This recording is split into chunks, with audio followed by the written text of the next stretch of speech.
It's Oktoberfest. This is maybe the best day of the year. We're broadcasting live. Our friends at Flipside Pub and Grill. It's been a couple weeks since I've been here. I started to miss it. So we're back. It's just across from Menards on the north side. So if you're a WK2I listener, can't recommend enough that you stop out tonight. I'm going to get some all-you-can-eat wings.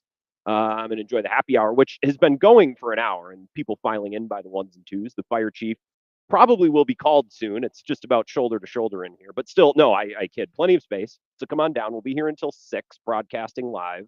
And the happy hour is 2 for 1. House wine, tap beer, rail mixers. Just build a little base tonight, right? And set yourself up for the weekend. Tomorrow morning is definitely the main event. I'm not too proud to say that or to admit it. Ebo's going to be here. Man, you should see how people, well, when Ebo arrives anywhere, you should see how people just flock. So we'll be tapping the golden can tomorrow with Michelob Ultra. We're going to be paid a visit by the royal family, which will be very, very fun. We'll sing Ein Prosit. We will be merry and joyful and jovial and all of the things. And then I'm going to head down to the tapping of the Golden Keg. And you should as well tomorrow. You can make your way down after tomorrow morning. And Bill will be heading down to the fest ground so you can put together just a little caravan to make your way down there. But tonight we'll be here until 6, broadcasting live. I've lined up a couple of guests. I recorded with them both earlier today. So as to make sure to preserve the integrity of the interviews, to make sure that it's really tip-top content. So Mike Clemens, you'll hear our conversation at the bottom of this hour. And it's funny. So Mike resides at the Bay Motel a lot during Packers season, and they sponsor his appearances. So when he comes on and I say, hey, Mike's brought to us by the Bay Motel in Green Bay, quiet, cozy, comfortable, and right, that whole thing. That's because Mike is sponsored by the Bay Motel, but he also spends a lot of nights there because it's, if he's up there covering the Packers, it just saves him a lot of miles. And I texted Mike this morning at like 7:30, and Mike is a night owl. Like I'll get emails from Mike at 3:30, 4 o'clock in the morning.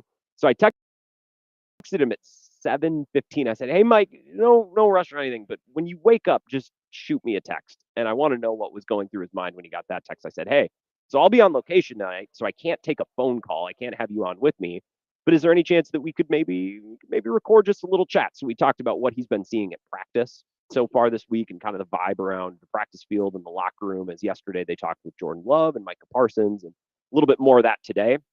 But it's funny, I started recording with Mike and I thought I had the perfect setup question. I said, so Mike, the first 2 games really good.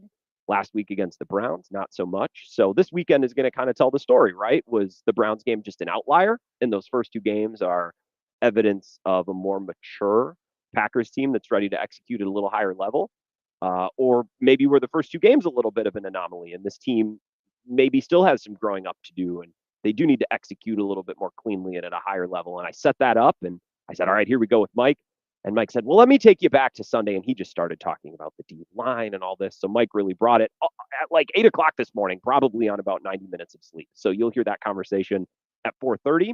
And you will also hear at the bottom of the 5 o'clock hour, one of my favorite people, Coach Andrew McGlenn, who's on staff with UW Lacrosse.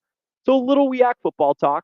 We'll also talk a little bit about Oktoberfest because we're here broadcasting. So we got a little bit of that from Brian Simpson from 95.7 The Rock and Rock Mornings. You hear him up on the X92, 90X in Eau Claire as well. And we got a little bit of that Oktoberfest background. We'll get a little bit more of that from Coach McGlenn. And we'll also talk WEAC football. The WEAC is idle this week. Everybody is off. But UWL and Whitewater will play at Perkins Stadium a week from Saturday, which is a huge matchup. And I just kind of picked his brain a little bit on, the state of the conference. And we talked a little bit about Whitewater having a down year last year. And he straight up told me, he's like, well, I mean, Grant, they had a down year, but if 6-4 is bottoming out for any WEAC team, that's pretty good. I say, yeah, you are correct. So we talk a little bit about WEAC football. And he's also an offensive line coach. So I asked him, a couple questions about what the Packers are going through and some of the challenges that they're facing with injuries around their own line. How do you coach around those sorts of things? We talk a little bit about, is it that simple to just chip with a tight end? Or is it that simple to just, give a little, slide the line one way or use a running back in protection? So he has some really good insight on that as well. You'll hear that at the bottom of the next hour at 5:30. I'll take your texts. Apologies, I can't take your calls, but I can take your texts, 608-321-1670. And maybe we need a little bit of a break from the phones after last night. Last night got a little heated in a good way. Darnell the Chump kind of got the masses going. He got me going to begin the 5 o'clock hour. But I think my favorite moment from last night's show was Petey the Brick, Pete and Monona calling in and said, okay, well, let's just set the record straight here. The only 2 opinions on the show that matter are Pete and Monona and Dave from Monona. And I'm like, actually, I can't argue with that. That's actually a really good take. I love that take from PD last night. So we'll take a little break from the phone calls tonight, but I will take your texts at 608-321-1670, and the live stream is up and running as well. So you can still watch the show and comment that way as well. Let's begin with the Packers injury report. There was one little tidbit that I got a notification on my phone when I was driving here today. I wasn't texting and driving. I wouldn't say that I was tweeting and driving. I did glance at my phone because I was interested to see who was practicing, who wasn't practicing, because the Packers suffered a couple of injuries last weekend, and we know what's going on the O-line with Zach Tom. I would expect him to miss a little time, even if they feel like he's in a better spot this week, and I don't see how that would be possible because he made it one play or one series in Cleveland, and then it was clear that he was out. So it would be a little counterintuitive, or it would be a little bit of a mystery to me how he'd be able to play this weekend. But even if they thought he was close, well, with the bye week after the Cowboys game, like, it would just kind of be silly to play him. So I expect Zach Tom to be out. He did not practice today. Neither did Aaron Banks. So when we talk about the health of right tackle and the health of left guard, and take this for whatever it's worth, but it is worth mentioning, I think, that those are the two linemen that they paid a lot of money to this offseason. They invested a lot in Zach Tom, an extension, which was smart, but it's clear that they feel really highly about him, and he's a big part of that O-line. And then Aaron Banks, they brought in to essentially replace Elton Jenkins, who they slid over to take over for Josh Myers, who was probably the weakest link on their O-line last year. Those guys have been in and out. Aaron Banks has been in and out more than Zach Tom kind of just suffered that oblique injury, and that's what's been ailing him. But with Aaron Banks, it's been the groin and it's been the back, and I don't even remember what he's dealing with right now. So I was interested to see neither of those two guys practice today. Not a surprise at all. But Anthony Belton also didn't practice. The weird thing about Anthony Belton is he practiced yesterday with an ankle. So that means one of two things. He gave it a go yesterday, and he can't. And they decided, yeah, he's not ready or he's not healthy enough. Or I suppose if you wanted to be hopeful, and I'll be hopeful because why not? He went yesterday and they're like, okay, I think he feels good enough. Let's give him the day off tomorrow because we feel confident that he can play and we want to give him a little extra rest. That's the hope.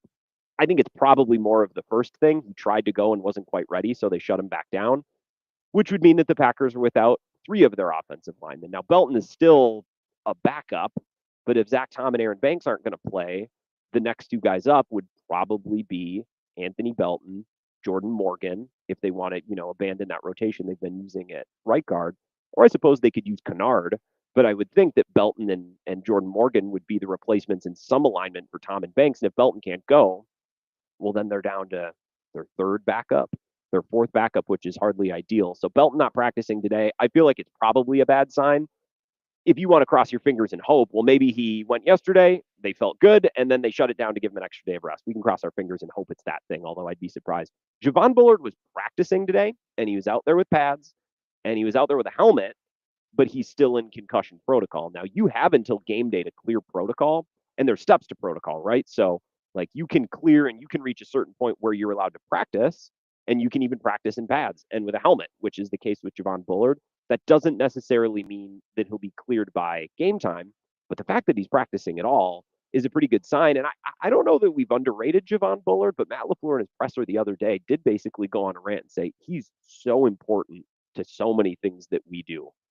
Oh, okay, interesting. And I've been impressed with Javon Bullard so far this season, but the thing is, through 3 weeks, it's pretty hard to not be impressed with anyone on that Packers defense.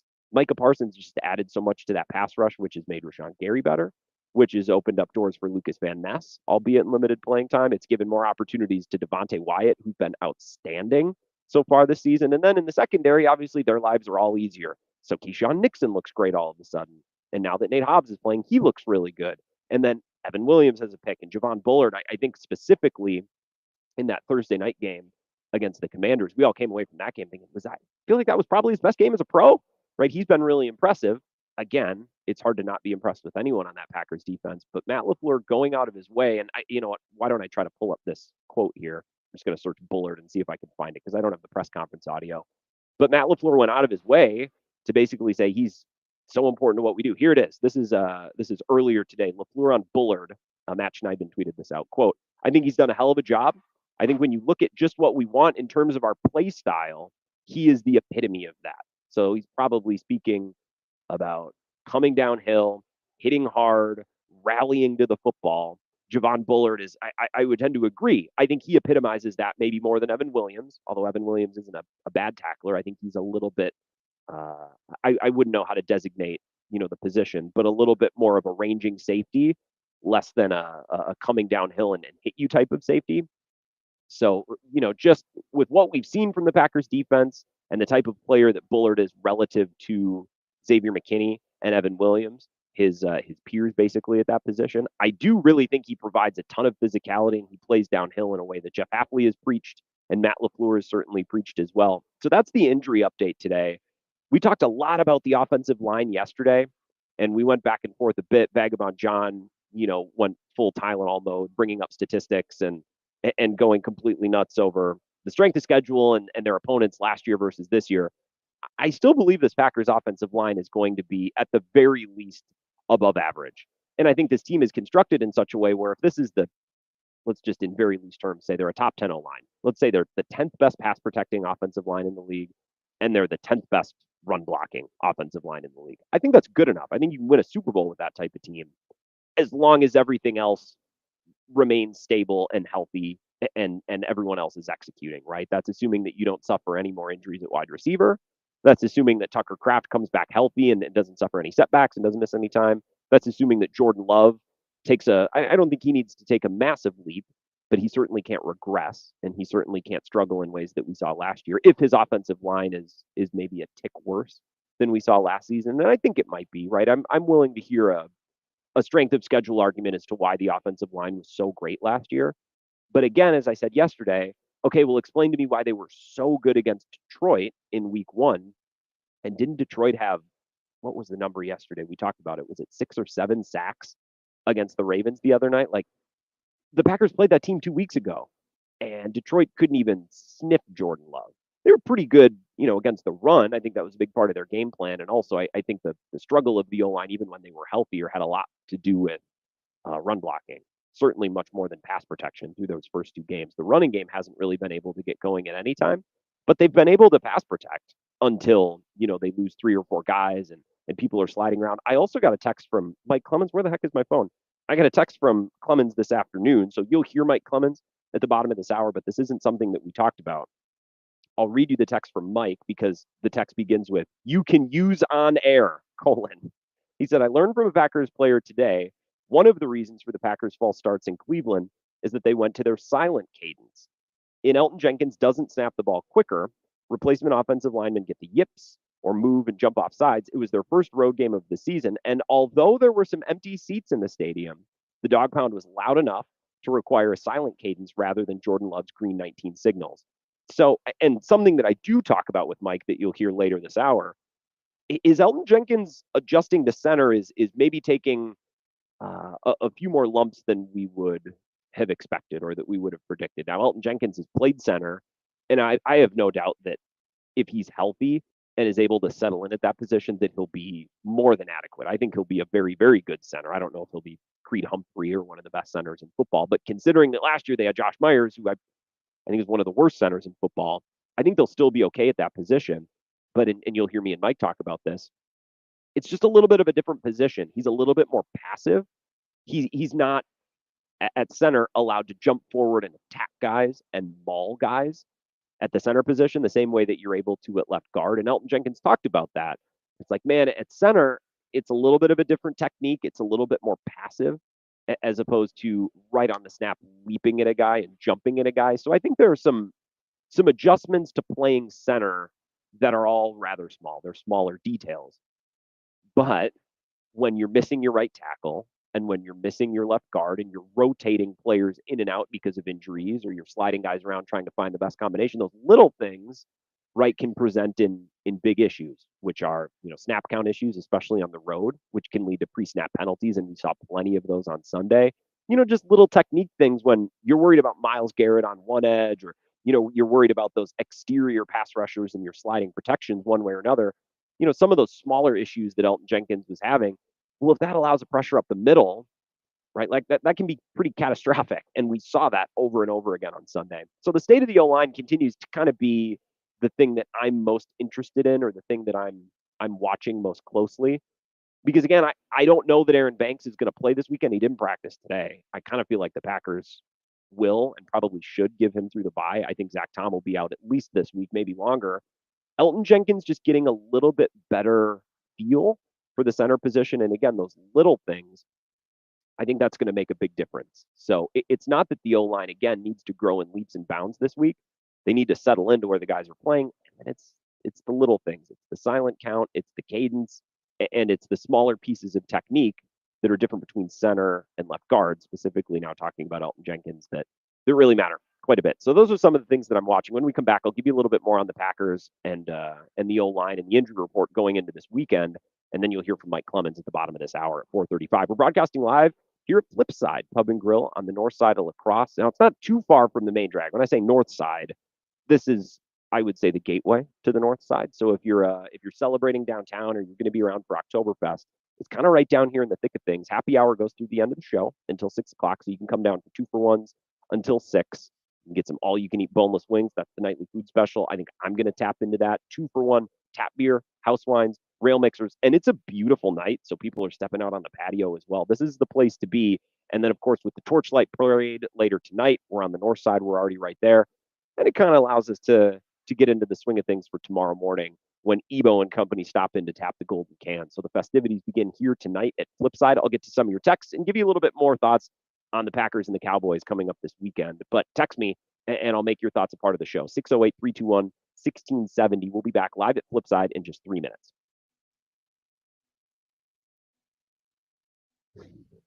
This is the Wisco Sports Show with Grant Bills on the Wisconsin Sports Zone Radio Network. The football has started, but training camp isn't over. It's training camp for the season that really matters. Oktoberfest season at the La Crosse Beer House. Prepare your appetizer game with pig wings or a 24-ounce pretzel to share with the squad. Main course grills include locally made brats and amazing batter fried fish. Wrap up your training with the best selection of German beers in the area.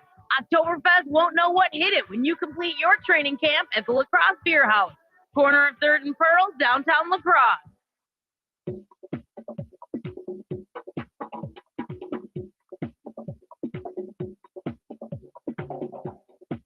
96.7 FM, 1670 AM.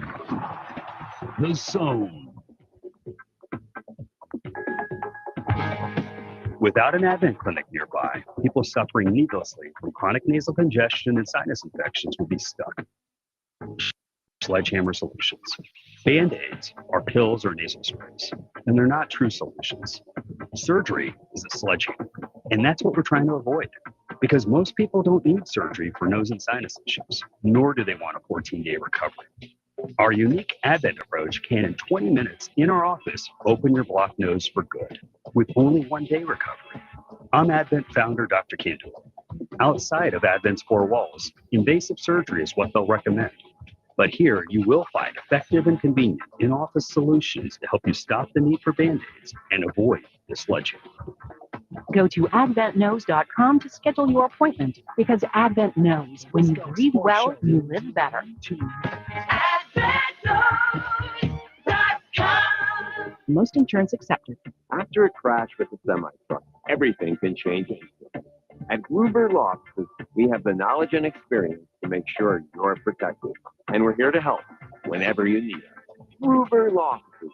One call, that's all. To Clemens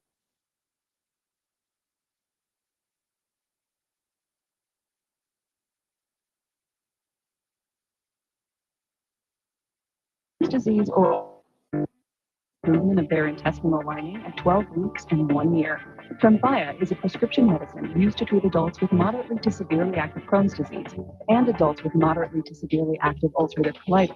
Serious allergic reactions and increased risk of infection from liver problems may occur. Before treatment, your doctor should check you for infections and tuberculosis. Tell your doctor if you have an infection, flu-like symptoms, or if you need a vaccine. Healing is possible with Tremfya. Approximately 3 out of 10 patients were in endoscopic remission at 1 year, based on areas visualized on colonoscopy, which may not represent the deeper bowel layer or entire GI tract. Individual results may vary. Ask your doctor about Tremfya today. Call 1-800-526-7736 to learn more or visit TrempireRadio.com. The Rich Eisen Show on the Infinity Sports Network. Desmond Howard here. Let's talk about Arch Manning. Your opinion of his start at the shoe is what? It was predictable. I thought that the hype and Heisman talk around him was unwarranted, unless he was a guy who was on stage last year at the Heisman ceremony as a legitimate finalist. He doesn't warrant having his name mentioned in the same breath as that trophy. 96.7 FM, 1670 AM, The Zone. Let's get back to the action. Powered by Gruber Law. One call, that's all. Injured? Remember, one call, that's all. Madison's #1 sports talk station, The Zone. Welcome back, the Wisco Sports Show. We're live here at Flipside. I think it's my favorite place to be. Pretty lucky to have done some live broadcasts throughout the summer, but this is just about the best place, the best time of year as well. It's Oktoberfest, which begins in earnest tonight with the Torchlight Parade and everything else going on.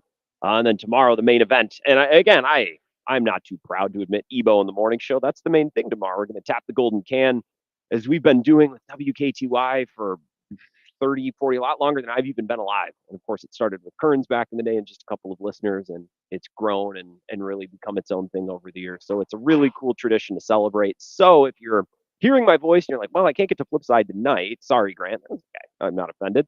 But make sure you're here tomorrow, starting at 6. Ebo will be broadcasting and playing music. The royal family is going to stop by and visit. We'll sing Ein Prosit and tap the can, and it's pretty darn cool. And then as the morning continues, right around the corner, right up the hill and to the right down the cross street, the fest ground, we go to the tapping of the golden keg, and then we go down there. It'd be like a scavenger hunt, like the medallion hunt. We can go around and look for Bill and find his show and continue to celebrate. I'll take your texts tonight. I can't take your phone calls on a live broadcast. I'm sorry, but you can shoot me a text, 608-321-1670. Ryan Wood will join us tomorrow night, and I was able to record with him earlier today because we're going to be here at Oktoberfest. And Ryan Wood, I got to tip my cap, wrote probably the best Packers thing I've read so far this year. Now, of course, we're a little bit partial to Mike Clemens and the work that he does, but a lot of that is, audio work on our shows. I mean, he's not always putting out stories, although he puts out a lot of great content. But if you subscribe to Packers News or if you follow Ryan Wood, I cannot recommend enough that you go and read his story. And we'll talk about it tomorrow.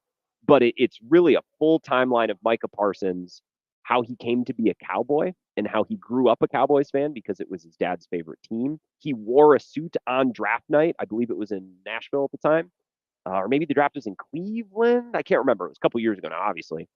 But he wore a certain colored suit hoping to be drafted by the Cowboys. It's the team that he always wanted to play for. And once he was there, he never wanted to leave until the Cowboys didn't seem too intent on giving him a contract. So you'll get that full background in this story. And it's pretty darn cool. And I think there's an element to Micah Parsons' career that I think is also true of Luka Doncic. I think it's a really good comparison of a player who's always been the best at everything, has always won, has always been the most talented, has always been the leader, always been the guy, right? Imagine growing up and every sport that you play, and I do have to imagine, most of us do, most of us didn't live this life. Imagine growing up and being the best at every sport that you try. And with Micah Parsons, it was football, but it was also wrestling. Talks about how Micah Parsons loves to, he's a really good bowler, and he loves to play ping pong. He's just good at all. He's a competitor, and he's the best at all of these things. So imagine you grow up your whole life, you're the best at everything you do. You're considered the best on whatever team that you're on, that your team wins and loses because of you. You're recruited at a high level to go play high-level college football. You arrive on campus. Your first opportunity is because an upperclassman gets hurt. You instantly are inserted into the lineup and into the game, and you're incredible, and you're great. And then you're drafted in the top 15, and then you get to the NFL, and you're amazing right away, and people are making Lawrence Taylor comparisons. And then for the first time literally in your life, a coach or your team or the general manager, like all of the sudden doesn't think the world of you anymore. And I don't think the Cowboys ever thought Micah Parsons was bad, but for Micah Parsons' entire life, proverbially speaking, his team would have always given him the max contract and would have always paid him and would have always built around him. And likewise with Luka Doncic, who played at a super high level overseas, all of a sudden now my team isn't super jacked about paying me. and they trade me away, like I think that's a first for a player like Micah, or conveniently enough and funny enough, also from Dallas, right? It was true of Luka Doncic too, and I think that can be rattling, or that can be a lot to process for a player or a person who's never experienced such a thing before. And that's highlighted really well in this story. And you'll hear our conversation with Ryan tomorrow. But as I pedal through this story, there's just so many great quotes and there's so many great stats. And the thing that jumped out to me, and I guess I knew this, but reading it written out so clearly, I just it makes me so excited and happy still about this Packers team about a month after the Micah Parsons trade. There's some quotes from Xavier McKinney in here, but then also, like, I'm reading about Devontae Wyatt and his presence and his impact this year. Devontae Wyatt, I think, has always impressed when given opportunities and when he's been healthy. The problem is, or maybe it's not a problem, the reality for Devontae Wyatt always has been Kenny Clark is on this team. And then Colby Wooden, not Colby Wooden, but the big run stuffer, TJ Slayton, who they just lost. TJ Slayton was on this team. And then Lucas Van Ness and Rashawn Gary and all these, like, he's never been given the keys to the car and thought of as the number one option. When he's gotten opportunities and when he's been healthy, he's really been effective and dynamic and good. This year, I think the stars have aligned. Maybe, we talk about the impact that Micah Parsons has had on Rashawn Gary or Lucas Van Ness. Now, to be fair to Lucas Van Ness, his playing time has been reduced, but I think he's been a more effective player in the playing time that he's had. I think the player that's maybe had the stars aligned for them more than anybody has been Devontae Wyatt this year. You bring in this game-wrecking player on the perimeter who's going to take all the attention, he's going to take all the commotion away from you, but also in one fell swoop, not only has Micah Parsons arrived to make your life easier, but Kenny Clark is now out of the way. And look, I would rather have Kenny Clark on this team. If you're giving me the option to have this team with or without Kenny, I'd take Kenny Clark. But from Devontae Wyatt's perspective, right, this is the year where everything the sea has parted for him, right? And I'm going to read you a little bit from Ryan Wood now. Parsons is still in the honeymoon phase. How long it lasts is uncertain, but he's been intentional, immersing himself in his new environment. Nobody was more affected by his arrival than Lucas Van Ness, the Packers' 2023 first-round pick, who lost a significant chunk of playing time with the trade. Since arriving, Parsons has made it a point to praise Van Ness, saying it's his mission to ensure the young pass rusher has a career year. It's the same tactic Dean, his coach, has seen Parsons use in private workouts. He wants to be the best, but he also wants to push you. He doesn't want to be like, oh, I'm the best. I think I'm better than you. I want to be elite, and I want you to be elite too. And here you go. In Green Bay, and this is the part that I was almost smiling. In Green Bay, Parsons finally has a disruptive defensive tackle in Devontae Wyatt. In 3 games, Wyatt has 2 sacks among his 5 quarterback hits, already exceeding half his pressures from last season. The Packers' run defense ranks 3rd. They lead the league in fewest points allowed. I can't believe how effective and how dynamic Devontae Wyatt has been. But then when you think about all the things that have happened, you bring in this game record to take all the attention off the edge, and then Kenny Clark is now out of the way.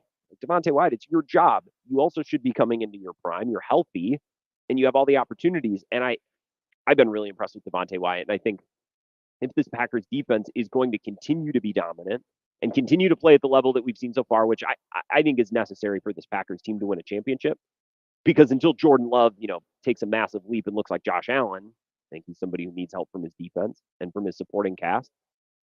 I think Devontae Wyatt's going to have to be a huge piece of that moving forward. If this defense is going to sustain and be elite all year long, and it's not just because they got a big shot in the arm a week before the season with Micah Parsons' arrival, if it's going to continue to be a thing, I think Devontae Wyatt needs to continue to be a thing. And at least through 3 games, he has taken his playing time opportunity and the opportunities created by Micah Parsons on the outside to really, really be effective. So it's almost difficult to tell the story of Micah Parsons without also telling the story of Rashawn Gary or Lucas Van Ness or Devontae Wyatt. And that's how it should be, right? You give up multiple first-round picks to go get a guy. You should make everybody else better. And Micah Parsons seems to realize that, and I'm glad that he realizes that. And we're seeing that borne out in results as well with players like Devontae Wyatt, who's already far exceeding his pace from last year in terms of pressure, sacks, et cetera, et cetera, et cetera. We're live here at Flipside in La Crosse, right across from Menards, just on the north side. So if you're WKTY listener, stop out. We'll be here until 6. Happy hour conveniently goes until 6. You can enjoy the all-you-can-eat boneless wings as well. That's tonight's food special. And if you're not able to make it tonight, make sure you're here for the tapping of the golden can tomorrow. And by the way, if you're a listener in Madison, or you're listening up in possibly Eau Claire or even on WNAM over in Marinette, it's worth just coming for the day tomorrow or Saturday. If you want to come for the parade and just do the thing, it's worth it for a day trip, for a long day trip. Get here in the morning, celebrate all day, and then you can head home.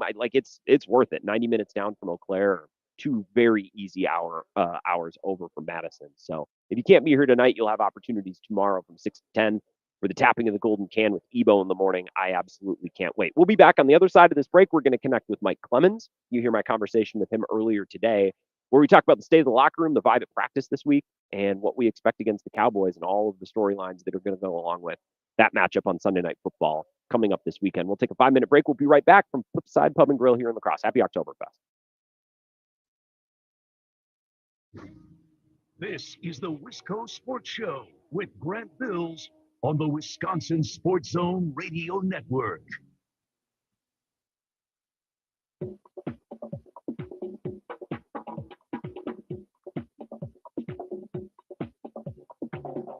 Madison's #1 sports talk station, 96.7 FM, 1670 AM, The Zone.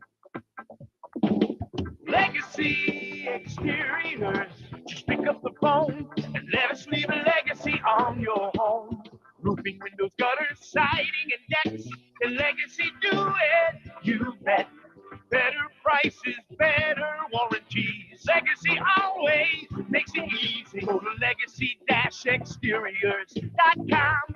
Legacy Exteriors. Just pick up the phone and let us leave a legacy on your home. Landscapers count on Blaney topsoil for our consistent quality shredded soil used on major projects. No sticks or rocks to rake out. In fact, it spreads out as smooth as butter, and deliveries that are on time every time, so the work crew isn't standing around. Now that saves you time and money in the long run. Landscapers and landscapers love Blaney topsoil. Take it from a worm. Trust the guys who know good dirt. Blaney topsoil. That's good dirt. Cash and carry discounts, budget-friendly pricing from Wiseman makes completing your flooring project simple. Choose from luxury vinyl, tile, and selected carpet, sunroom, garages, plus campers and trailers. I'm Jeremy Yenser of Wiseway Flooring, inviting you to visit our showroom in Watertown, Lake Mills, and Economowoc. See how our cash and carry products might be the right thing for you. Commercial or residential, the Wise have it. Log on to ineedflooringnow.com. Friday night fish fry that starts at 4 p.m. A complete menu, including Stone Hearth handmade pizzas and a family-friendly atmosphere. The Lazy Oak Lounge is Madison's east side destination to hang out, have fun, and cheer on your favorite team. Nightly drink specials with happy hour from 3 to 6 p.m. Daily lunch specials, soup made from scratch, Monday night trivia, Thursday night karaoke, and the famous Wednesday wing nights. Follow them on Facebook for more special updates. The Lazy Oak Lounge, Stoughton Road. There are standards to be chosen as a certified, bona fide, coveted Wisconsin potato. They must grow in superior soil, managed and farmed by producers united as stewards of the land in which each potato is nurtured. They must be delicious and nutritious to offer the healthy benefits and vitamins you so well deserve. Now that's a Wisconsin potato. Put Wisconsin potatoes on your table. Fresh, local, from farmers, for families, the way Mother Nature intended. Share the same passion for eye-catching art as Ignite Glass and Gifts. So we're showcasing their work alongside our talented local artists and our in-house Ignite artists. The latest techniques, the hottest colors, and mind-blowing designs are here for you to enjoy. Madison's favorite for glass, gifts, and bake. Ignite Glass and Gifts. Monona Drive, Williamson Street, Sports Anna Road. Plus, IgniteGlassandGifts.com. Do your eyes a favor and see this stuff. When does furniture become forever furniture? When it comes from Portage Furniture. You see, Portage Furniture prides itself on generation-lasting, heirloom, forever furniture, the kind of comfort and style you'll pass down someday, way in the future. So it will continue to make endearing memories. Experience the difference at Portage Furniture, proudly located in historic downtown Portage, and PortageFurniture.com. Your forever furniture. Hi, I'm Chef Franklin Becker. You know the jingle. Now discover the facts about Ozempic, a GLP-1. There's only one FDA-approved Ozempic Learn about the real thing. Talk to your healthcare professional today. Call 1-833-OZEMPIC or visit Ozempic.com to view the medication guide and to learn more about Ozempic. Semaglutide injection 0.5, 1, and 2 milligrams.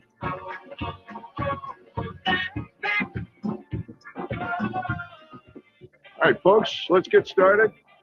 Parents, thanks for coming. As many of you know, I'm Coach Mather. Tonight, I want to talk about the season, of which I only have one expectation, that everybody gets stronger. When I say get stronger, I'm not referring solely to physical strength. Sure, we'll be in the weight room, we'll be running stairs, but we're also going to focus on developing mental toughness and grit, because those are the characteristics that allow us to achieve greatness both on and off the court. So,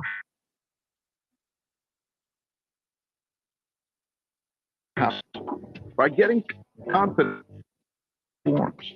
That's why I coach. That's my purpose.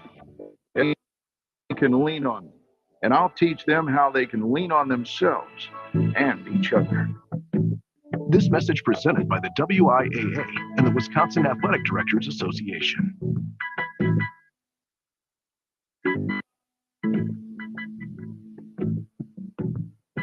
Welcome back to the Wisco Sports Show. We're live here at Flipside. It's our favorite place to be.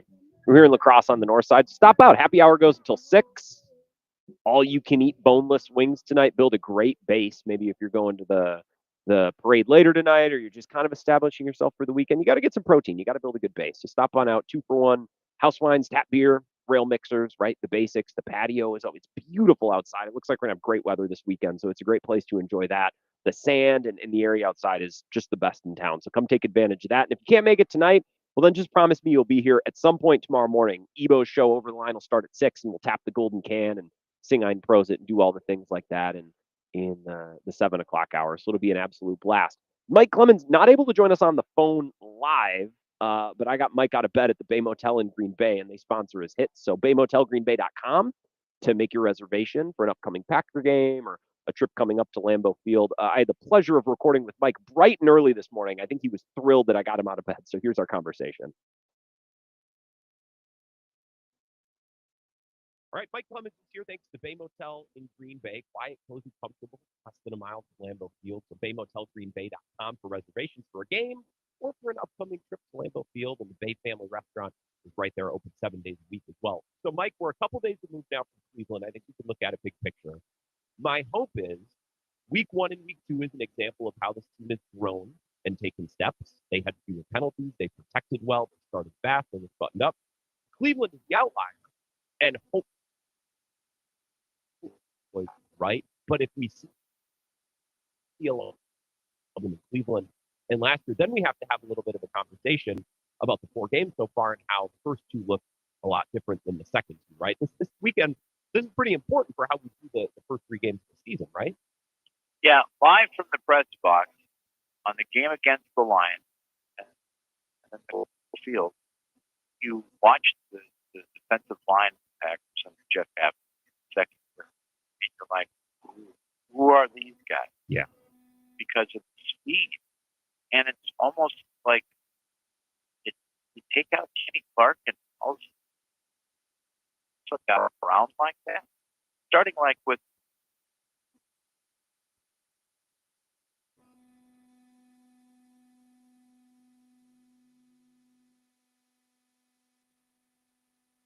against Washington comes in this number 1. And you know, that big number 1 looks like a dorsal fin. Yeah. And you watch Micah Parsons, it looked like a video game. It's quick as he dances in and out, goes left, right, side, twirls, spins, and boom, suddenly he's chasing down the quarterback, he's the one that's really mobile, like Jaden Daniels. So that was different. So I start watching the same thing, against Flacco led offense, and I saw the same thing. I saw the same kind of quickness, battles, and bringing it, all the way through the first half, third quarter. It seemed to die down a little bit, that pressure that they had. But that's the good news. The thing that seemed to change is that Packers, like on offense, struggling to find ways to get the ball to Josh Jacobs, get a running game going, which is This is what the identity of the offense was in the second half last season. And, all debates tend to think about their running game, something they can do in November, except Saban wanted, 88 degrees the other day. Think about all the carries Josh Jacobs is going to have to handle this season. Save that body for later on. Or think that you can, get at a very good defensive line from the Browns, short pass. And also, can I talk about the interception? Because I know you've been very critical about the pick that Jordan Love threw. It completely seemed to change the whole tempo of the game with about 4 minutes left. I don't think it was a stupid play. I think it was a hell of a good play by the safety. Yeah. And I just watched some more film on it last night. The standpoint, if you're standing back there in your bug and you get to 3-1, 3-by-1, you got one receiver out wide to the right. I think it was Matthew Golden. And then you got three guys to your left. And it starts with Tucker Kraft. In the middle of those three, Dante Wicks. All three of these guys are going to run straight angles to the right. They're going to run the slant. So Tucker Kraft is coming across, and you see that there's a linebacker there, and then there's a safety. The safety could either go towards Wick or to Kraft. So the safety turns and takes 2 steps to Kraft until Love picks up, it's got the ball raised, and it's about to begin his release, and the safety turns on him. And he's disguised his assignment perfectly. It's a Jim Schwartz coached team that says, fake this way, but the ball's probably going to go to the middle guy. If you show it going to the middle, he'll probably throw to the guy in the middle of those three receivers. So pretend you're going inside, then jump outside, and probably jump on the ball, which is exactly what he did, and got a great 30-yard return out of it, and just an absolute momentum shift of the game. So I don't think it was a stupid mistake by Love. I think now he knows he's going to have, and LaFleur has to think about that as well in terms of calling that play in certain situations. A lot of people are second guessing. A 3rd and 3, run the damn football, clock the game, right?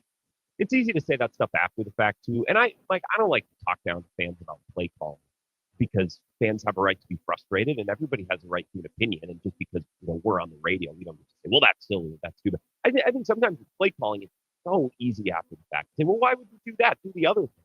It's like, well, if they did the other thing and the results also sucked, would we be saying the opposite? It's so difficult after the fact.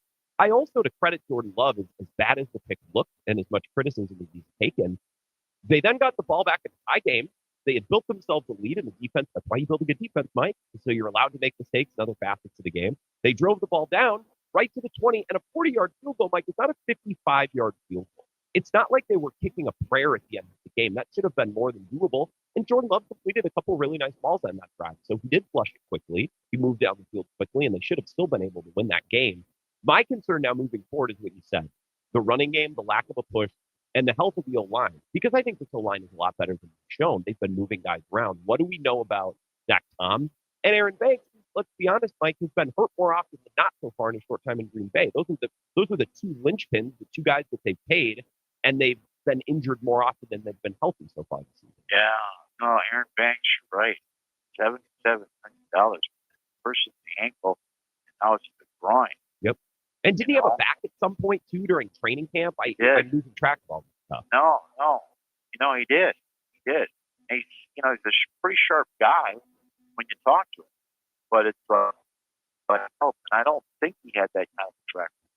Here's another thing. I was stunned. Dale Jenkins was as forthcoming as he was on Wednesday with us, saying, I'm still kind of learning my role at center, that he needs to be maybe more aggressive or something. He says, when I played left guard, I could be more aggressive, jump out, get some guy's face, push it back. At center, I got to be more defensive. I got to snap the ball, make sure the snap is good, and I've got to protect that center, left and right.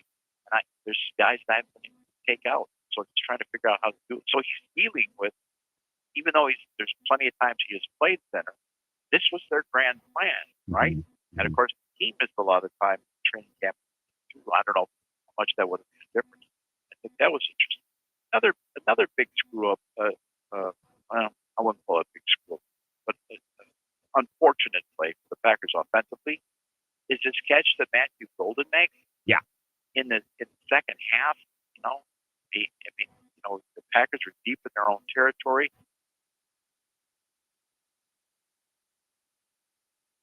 Time for and Matthew catches the ball. It looks like out of the corner of his eye, he sees this floor and figures he's just going to get clobbered. This guy's going to tee off. So to protect himself, he ends up stepping out of bounds. And now you look at the tape and you realize, no, you had this guy by a step off. He made a misjudgment. He had, in 3 steps, he would have burned that safety down the sideline for a 98-yard touchdown play. And instead, it just seems to be 30 yards, nice big chunk play to get to the midfield and safely get out of bounds. That's a learning lesson for the rookie and a missed opportunity. That would have been 7. Yeah. That would have put the game away. Yeah, well, and it's funny, Mike. I've kind of been keeping track of this, and I've made mention of it.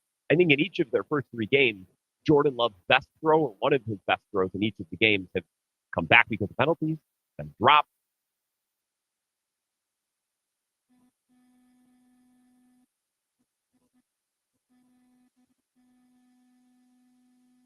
Or Belton penalty, and then the best throw of the day, and there weren't a ton of them from Jordan Love. It wasn't a very successful offensive day for either team or quarterback. Lands right into Matthew Golden's lap, and Jordan Love's making this throw, Mike, from the shadow of his own goal post. So anybody's like, well, Matt LaFleur called the game scared. I don't know. He dialed up a shot play on his own goal line. Jordan Love puts it right in the breadbasket, and Matthew Golden drifts out of bounds. So Jordan Love, for his passing game has been, and his average depth of target, his area is massive compared to the he had a great ball, maybe his best ball of the game that's either been brought back or dropped or not fully maximized, which is frustrating. And you never see Jordan rattle. I mean, the guy that you see in the network interview, he is a chill, laid-back California kind of dude, and that's one of the things. Yesterday, for some reason, because both ESPN was here with some live cameras, NBC, and you circled this date on the schedule, especially not only because you're coming back to the place that you just stole a game from Mike McCarthy and the Cowboys to the playoffs. But now this Micah Parsons storyline, he was a little nervous yesterday for some reason during his press conference. I don't know why. Also, I know that he got hit. He got sacked 5 times. I think he got a little rattled that way. I don't know if the Cowboys now, without Micah Parsons, are capable of that. Kenny company on that side. But do not underestimate what Matt Eberflus will eventually try and get on the Cowboys defense. Everybody thinks about, well, that guy who thinks of failure as a head coach of the Chicago Bears. But there's a lot of guys that have failed in Chicago. I mean, you threw this guy in with a weird roster with a makeshift, cheap ass offensive line, and then you throw in a rookie quarterback in Caleb Williams, and you wonder what the results are going to be. And yes, he got fired because he made horrible game management decisions. He's the defensive coordinator, not a game manager. That's what the world found out. Everybody forgets, how did he get the job? Do you remember how good the Colts defense was there for a number of years? He was a very highly regarded defensive coordinator. Yeah. Yeah. And he had great players to deal with in Indianapolis. And that was the team that gave the Packers fits every time they played down there. So what I'm saying is this guy's now, and this defense, they're on their 3rd defensive coordinator in 3 years. Dan Quinn got the job with the Commanders. In fact, McCarthy made the huge mistake of instead of getting a new, making like a halfway hire, like a guy, that's on the rise, he gets Mike Zimmer in. And, the game is past them. You don't bring in your friends. I think he's over it, too. When I listened to him or watched him, I was like, man, do you even want to be doing this still? Like, I think Zimmer's a great defensive mind. Sometimes Zimmer is the man. I'm going to do this today. He just seems so angry at the world. Well, yeah, and so you wonder why you got the results you had last year. Now you've got, you're on your 3rd defensive coordinator in 3 years, and you just lost Micah Parsons. That's how the Bears, run flea flickers. Yeah. Having some fun and putting up 31 points on the Cowboys' that. So all that's at line. And at the end of the day, Micah Parsons was once again, and he is so solid about, I'm talking Jerry Jones, the OTAs.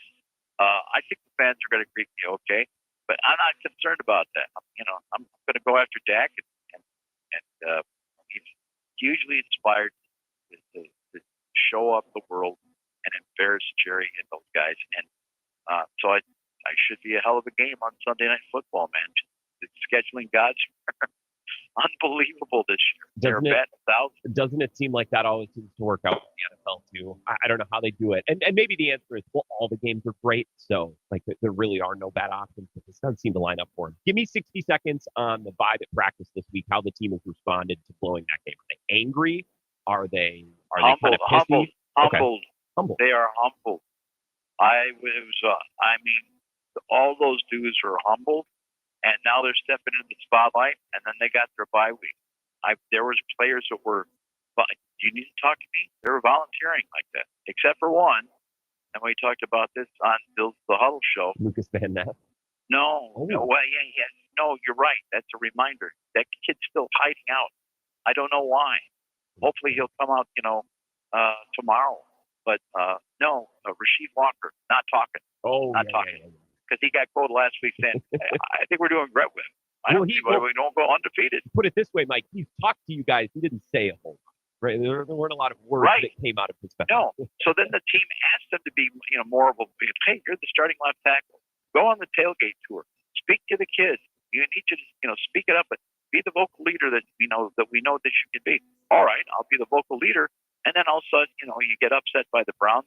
And, I got a feeling LaFleur said something to him because LaFleur made us know. I guess I haven't made it clear to these guys. We're only concerned about this week.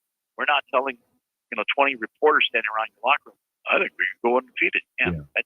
We put an end to that crap. Even though LaFleur will claim, I don't really care what these guys say. Oh, really? Okay. Yeah, turns out that maybe he does. And I understand why. Well, I appreciate it. I like hearing that they're humble. That means that this loss served a purpose, I guess. If I'm hearing that they're humbled, that tells me that they maybe needed to be humbled. Oh, so, it's been like a library so far. Interesting. Really. Okay, we'll track that the rest of the week and into Sunday night. Mike, I appreciate your time always. Thank you. Thank you, Grant. This is the Wisco Sports Show with Grant Bills on the Wisconsin Sports Zone Radio Network.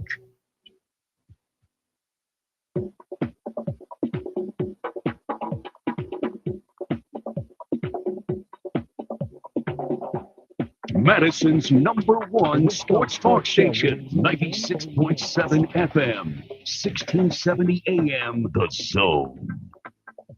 A brand new Rosen Nissan Madison is on the way, and you'll save a fistful of dollars during our construction sales event. Get 0% financing for 60 months on a 25 Pathfinder, 25 Rogue, and a 25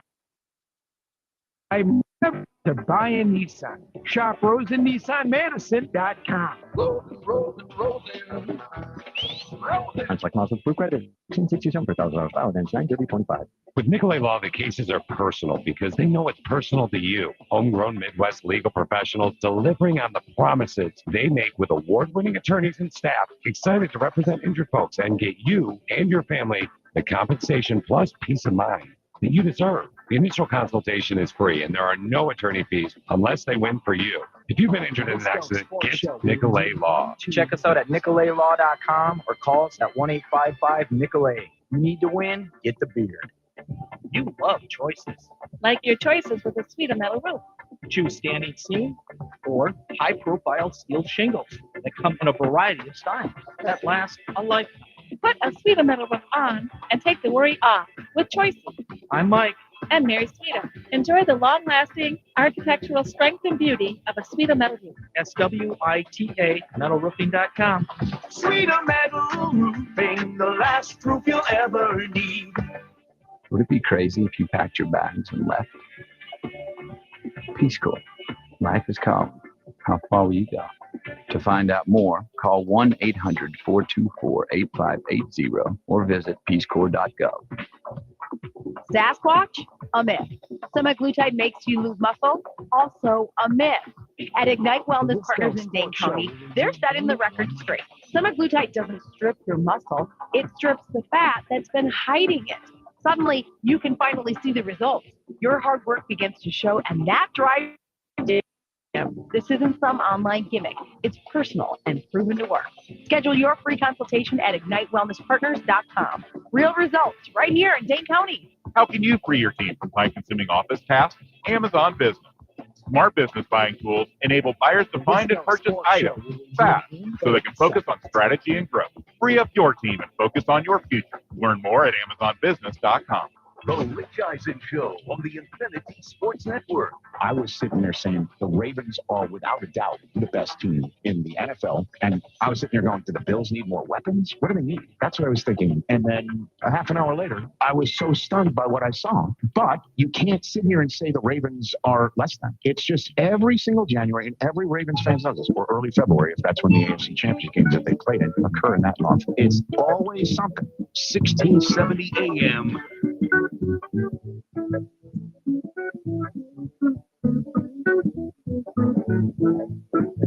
Couple minutes here before we break. We'll get to Zach Heilprin, his update. You know what? Actually, I think, speak of the devil, I think Ebo's doing updates this weekend. I think Zach, with the Badgers being off, it's funny. I listened to Jesse on Bill's show earlier today, and the conversation starts. Bill goes, "Jesse, how you doing?" And Jesse goes, "Great, man. It's the bye week. I don't have to watch this. I don't have to watch another sorry display of football." That he did not say, but he said, "Great, Bill. It's the bye week, so I'm living large." I think Ebo's on the updates both today and tomorrow, and Ebo's going to be here live at Flipside tomorrow. That's where we're broadcasting from now until 6. So stop down. Happy hour ends at 6. So you can come down and take advantage of 2-for-1 happy hour, which is the house wines, the tap beer, the rail mixers. That's what I'm sipping on now. I'm very lucky to have the second of a 2-for-1 from a listener. I got a delicious spotted cow in my hand. Tomorrow morning, we'll all be drinking Michelob Ultra because that's the golden can. That's what we'll be tapping tomorrow morning. And Ebo will start his broadcast here at 6. If you've never been to the tapping of the golden can, and you're like, Grant, I like Oktoberfest, but do I really got it? Look, take my advice. It's a super cool tradition that's been going on forever. All of the listeners getting together, doing the show, singing Ein Prosit, tapping the can. It's really cool. And it's an excuse to be at a bar at 6 in the morning, which I think is the adult version of being at school at night. Remember that back in the day? Anytime you were in your middle school or your elementary school at night when the lights are off, you're like, oh, it's kind of cool. Well, the adult version of that is being at a bar at 6 a.m. And it's pretty cool. It's a really fun tradition. So be here tomorrow morning at 6. Ebo, or Over the Line, will tap the golden can with Michelob Ultra. The second hour of the Wisco Sports Show coming up after Ebo's update. Andrew McGlenn from UWL set to join us. We'll continue with Packers talk coming up next. 2 minutes.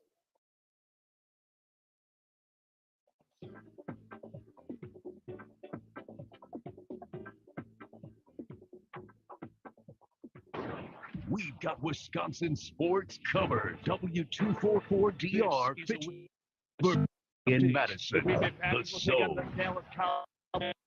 Time football on NBC. Now, after losing 13-10 to the Browns in Cleveland, Elton Jenkins was asked, "What's the collective confidence of this team?" We just got to regroup, especially like in the offensive line room. Last Sunday was a bad performance for us. And I told those guys, look yourself in the mirror when you go home and make sure you be critical with the things that you put on film. Be myself first. So we just gotta be better. We hold ourselves to a higher standard. And when we put on film, then we'll know. Quarterback Jordan Love was also asked, "What does the offense need to do to correct following the loss in Cleveland?" Yeah, I think for the most part, it's just our operation. Especially on offense, way too many penalties, and there was, it's the pre-snap penalties that's tough, and those are the things that really inexcusable, and something that we got to make a point and focus on, and be very detailed in our approach, and just have that level of focus going into the game. The Packers will also be without offensive lineman Zach Tom as he's dealing with an oblique injury. Turning to the Badgers, they're on their bye. They'll return to action next Saturday in Ann Arbor and face number 18 Michigan.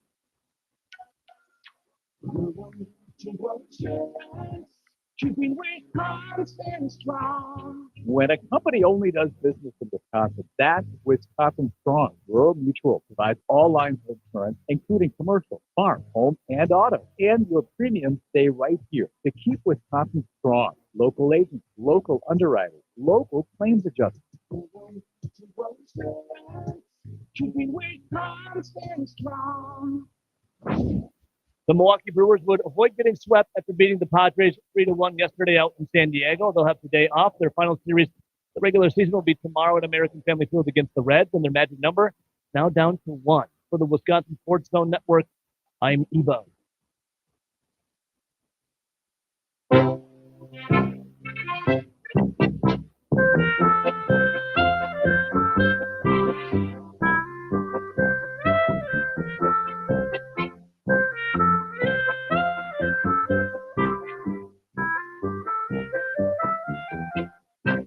Welcome back, hour number 2. I love this music. Means it's Oktoberfest time.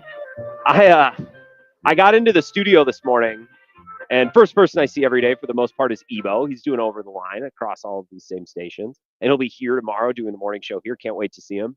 And I got into the station today, and I've never done, I'll be honest, I've never done cocaine, so I can't compare any experience to cocaine, but it feels pretty similar. I mean, I was bouncing off the walls this morning, and I remember I don't live in La Crosse anymore. I'm here a ton for work, which I love. Anytime I have a chance to come back and do a show or visit for any reason, there's been a couple of times in the last month or two, which is great. But I remember when I would work at our station here in downtown La Crosse, Thursday morning rolls around, Thursday afternoon as we're going into Oktoberfest. And the building starts to feel a little emptier. Building starts to empty out a little bit because people are out and about. And I've always done evening drive, so I'm always at work until 6. I've never been someone, and you're gonna, poke fun of me. Grant, you skip Friday shows sometimes. I do, but for on a normal day, I'm in the building until 6. And because it's live radio, it's not like, well, I can't go work, remote for the second half of the day, or I can't just get my work done early, for example. Again, laugh if you want. I occasionally miss a Friday show, which I know I say I'm never supposed to do, but I do. But I remember when I was here in La Crosse that Thursday and that Friday, and it's 3 o'clock, 4 o'clock, and I'm just sitting in the studio and my legs going up and down. I'm like, I just want to go out and I want to experience Oktoberfest. So I'm excited to be back and really, really excited to be able to celebrate tonight as the festivities kind of kick off. And then tomorrow we'll really get things rolling, and join us tomorrow at Flipside starting at 6, right? Evo's going to be here. We'll tap the golden can thanks to Michelob Ultra and Sing Ein Froze It. And again, it's a tradition that's been going on, all the way back with Kearns and the morning show when it just started as listeners. Well, we tap the golden keg, but how do we pregame the golden keg? Well, we tap the golden can. And the tradition started as basically just spray painting a bunch of beer cans gold and cracking them. And it started as just a gathering of a couple of radio guys and some listeners, and it was very simple, and it's just grown and grown and grown and persisted now for decades. So it's a really cool tradition to be a part of, and I know Evo absolutely loves it. So join us tomorrow starting at 6. We'll do all that. We'll sing, and the royal family's going to pay us a visit. And as I was saying before we broke at 5 o'clock for the update, like when you were a kid, remember how it felt? It felt kind of cool. There was a certain feeling that you get when you'd be at school at night when it's dark out. Well, the adult version of that is being at a bar at 6 a.m., right? That's the adult version of that. And you might think, if you've never done it before, you're like, oh, that's, can you imagine drinking beer at 6 a.m., being that much of a degenerate? No. There's something very wholesome about it. There's something it's a very cool, very special tradition as the sun comes up and we're all beginning our day and pre-gaming a little bit with the golden can as we get ready to tap the golden keg. So please, I cannot recommend enough, WKTY listeners. And if you're up in Eau Claire, or if you're over in Madison and you're listening right now and you're thinking, I'm not doing anything tomorrow. What if I just do it? Absolutely do it. It's just a 90-minute drive down from Eau Claire. It's an easy 2-hour drive over from Madison. It's such an easy drive. Just hop on 12 to Baraboo, onto 94, onto 90. Trust me, you'll be here in the blink of an eye. Come enjoy it tomorrow because it's a really cool tradition. And it's something that you'll remember, and I guarantee if you do it once, you'll want to come back. So that's coming up tomorrow, but we'll be broadcasting live here at Flipside until 6 tonight. 2-for-1 house wines, tap beer, rail mixers. That's the happy hour, and the food special tonight, which I think I'm going to dip into. All you can eat boneless wings, which is a perfect pregame meal if you're going out tonight or you're building a base for tomorrow for Oktoberfest. So, okay, now that we check those boxes, I began the show back at 4 o'clock talking about the latest Packers injury report. And Anthony Belton's status going into this game is probably the name that I'm watching most, because if we're being honest, and we had to be betting men and women, we would probably not expect Zach Tom or Aaron Banks to play, right? I think even if Zach Tom is close, which would seem like a stretch given he only made it one series last week, even if Zach Tom is close, why would you push him? Why would you rush him in a game you're a touchdown favorite and you have the bye coming up? So even if Zach Tom is close, and I don't believe him to be, well, you could sit him this weekend and then go into the bye, and he could essentially get, 2 or depending on how you want to frame it, 3 weeks off from practice to rest and to recover and be in a much better space on the other side of the bye. So Zach Tom's not going to play. I would bet anything. I don't have inside information other than the injury report, but that's, what I would expect. I don't expect Aaron Banks is going to play either. I know he didn't practice today. Aaron Banks probably isn't a guy that needs to practice. He's a veteran in this league. He knows how it works. I would trust Aaron Banks to play after not practicing, but ever since he arrived in Green Bay as a free agent, he's had a groin, he's had a back, I don't even know what he's dealing with now. I've lost track. Just give him the week, give him the bye. I just think trying to force him in there and trying to continue to get him to play, I just don't think that that's a fruitful exercise. So just give him the week.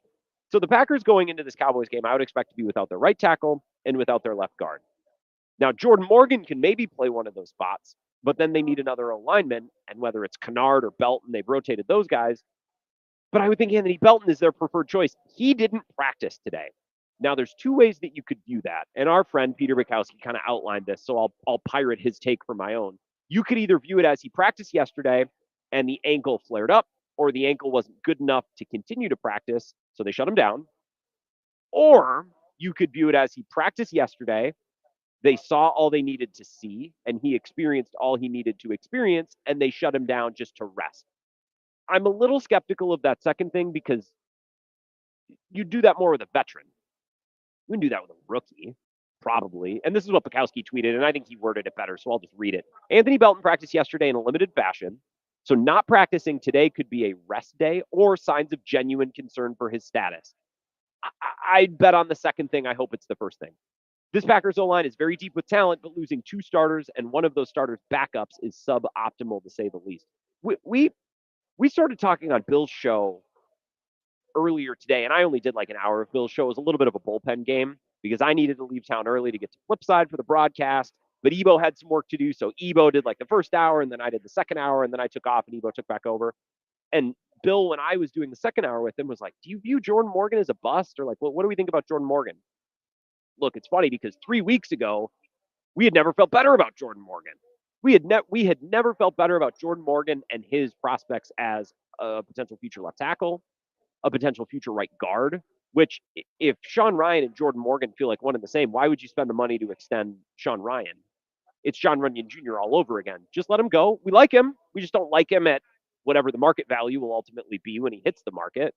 And we'll just stick Jordan Morgan in there. So whether Jordan Morgan is replacing Rasheed Walker in the future or whether he's replacing Sean Ryan in the future, we felt good about that, or at least I did a couple weeks ago. And this last week, Jordan Morgan probably plays his worst game as a pro.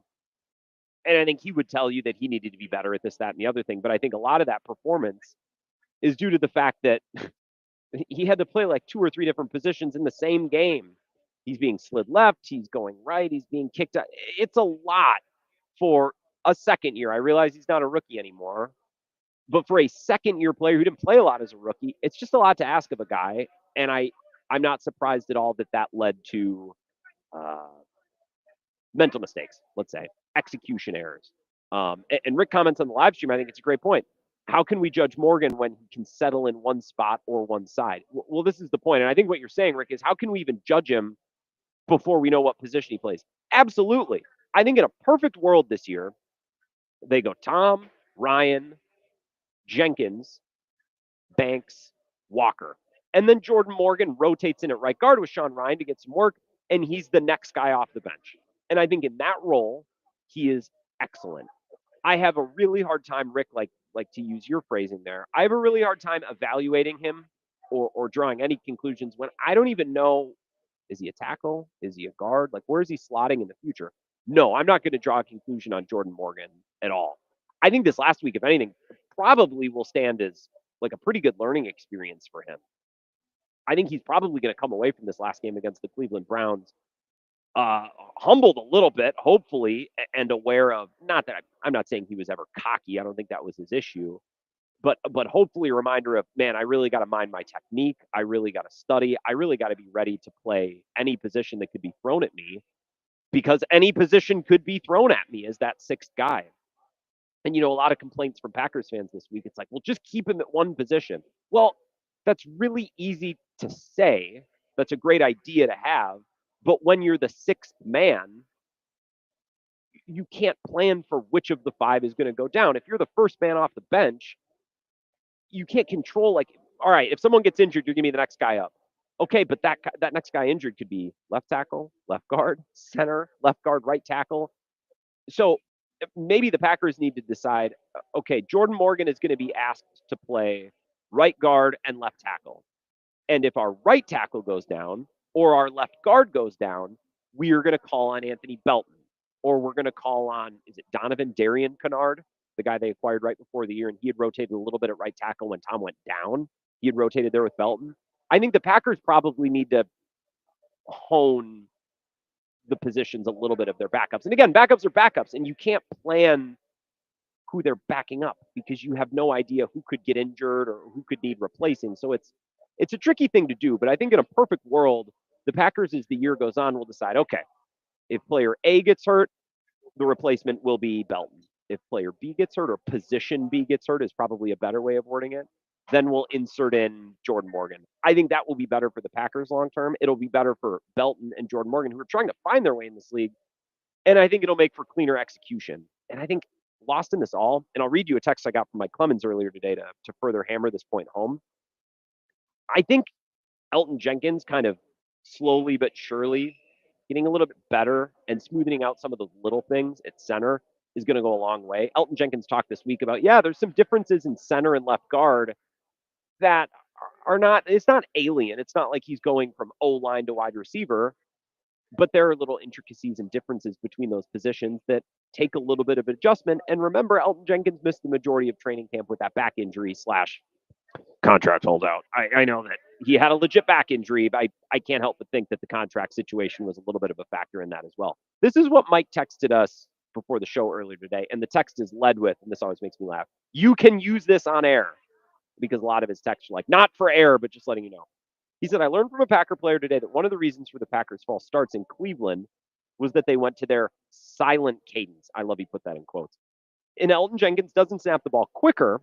Replacement offensive linemen get the yips and move or jump off sides. This is their first road game of the season, and while there were some empty seats, the place was loud enough to require a silent cadence rather than Jordan Love's Green 19 signal. I wonder if they'll have to use a silent count in Dallas or if they'll be able to use their regular cadences. I don't know. I also think lost in it all among Packers fans is the Browns' defensive front is outstanding. Like that's a nasty group of players. And as I explained on Monday, like Denzel Ward can tackle, and Greg Newsome can tackle, and Grant Delpit can tackle. So it's not just their defensive front, their linemen and their edge rushers and their linebackers. Their secondary players can tackle too. And even when they would try to bounce runs on the outside or move the pocket left to right, well, then those corners come crashing down and they can all tackle in the open field as well. So, Rick, I think you're right. And he comments on YouTube, the Browns defensive line will make a lot of players look bad. I agree. I think Packers fans have really underrated. I know you don't want to hear this. I know you have no interest in hearing this. I think a lot of Packers fans this week have underestimated the strength of the opponent, at least as it pertains to the defensive front, the pass rush, the run stuffing ability of Cleveland, because I've heard so many times this week, well, that game never should have been close. Okay, well, guess what, folks? It was. You know what I mean? It's the NFL. And we were talking already today on Bill's show, some preliminary thoughts on the Cowboys game where it's like, well, if they only win by such and such, what does that mean? Well, I mean, I don't know. I can't tell you. It depends on how the game looks. But, folks, this is not college football where it's like you should win by 20 at least. Not that we've been able to rely on the Badgers for that. But, like, this is the NFL. That game never should have been close. Well, guess what? It was, okay? Because it's the NFL, and sometimes that's how games go. It reminded me, I used this analogy last night, but there's a storyline in Mad Men where they're writing advertising copy or they're doing commercials for the presidential election, and it was Nixon versus JFK, right? And they're watching these commercials in the meeting room, and JFK, there was a good song, and it's friendly, and it's lighthearted. And then Nixon's commercial, who they watch next, is just a black and white, and it's Richard Nixon sitting there, and it's just him going, hello, Americans, I want to talk to you about dollars and cents. And it's like, oh God, and all of them are, pulling for Nixon and they're representing Nixon. And the running bit of the scene is like they all go around and take turns going, it never should have been this close. Well, guess what? Okay, it is. And that's what they're dealing with. And I feel similarly about Packers Browns and maybe Packers Cowboys this weekend, although I feel a lot better about the Packers' chances of playing a smooth, clean, impressive game in Dallas than I did in Cleveland. I think a lot of Packers fans agreed going into that day of, where it's like, yeah, this feels like it's going to be a little bit of a fight. It feels like this is going to be a scrap, right? Well, it never should have been close. Well, guess what? It was. And Cleveland's pass rush is really, really good. Like, that's a championship level defensive line. And again, their secondary maybe isn't as good as their front, but all of those guys can tackle. So when the game's being played around the line of scrimmage and in the box, like, that's a factor. There's just nothing that's coming easy. And when you're playing 3 or 4 replacement offensive linemen and a couple of them are out of position, you're going to have that.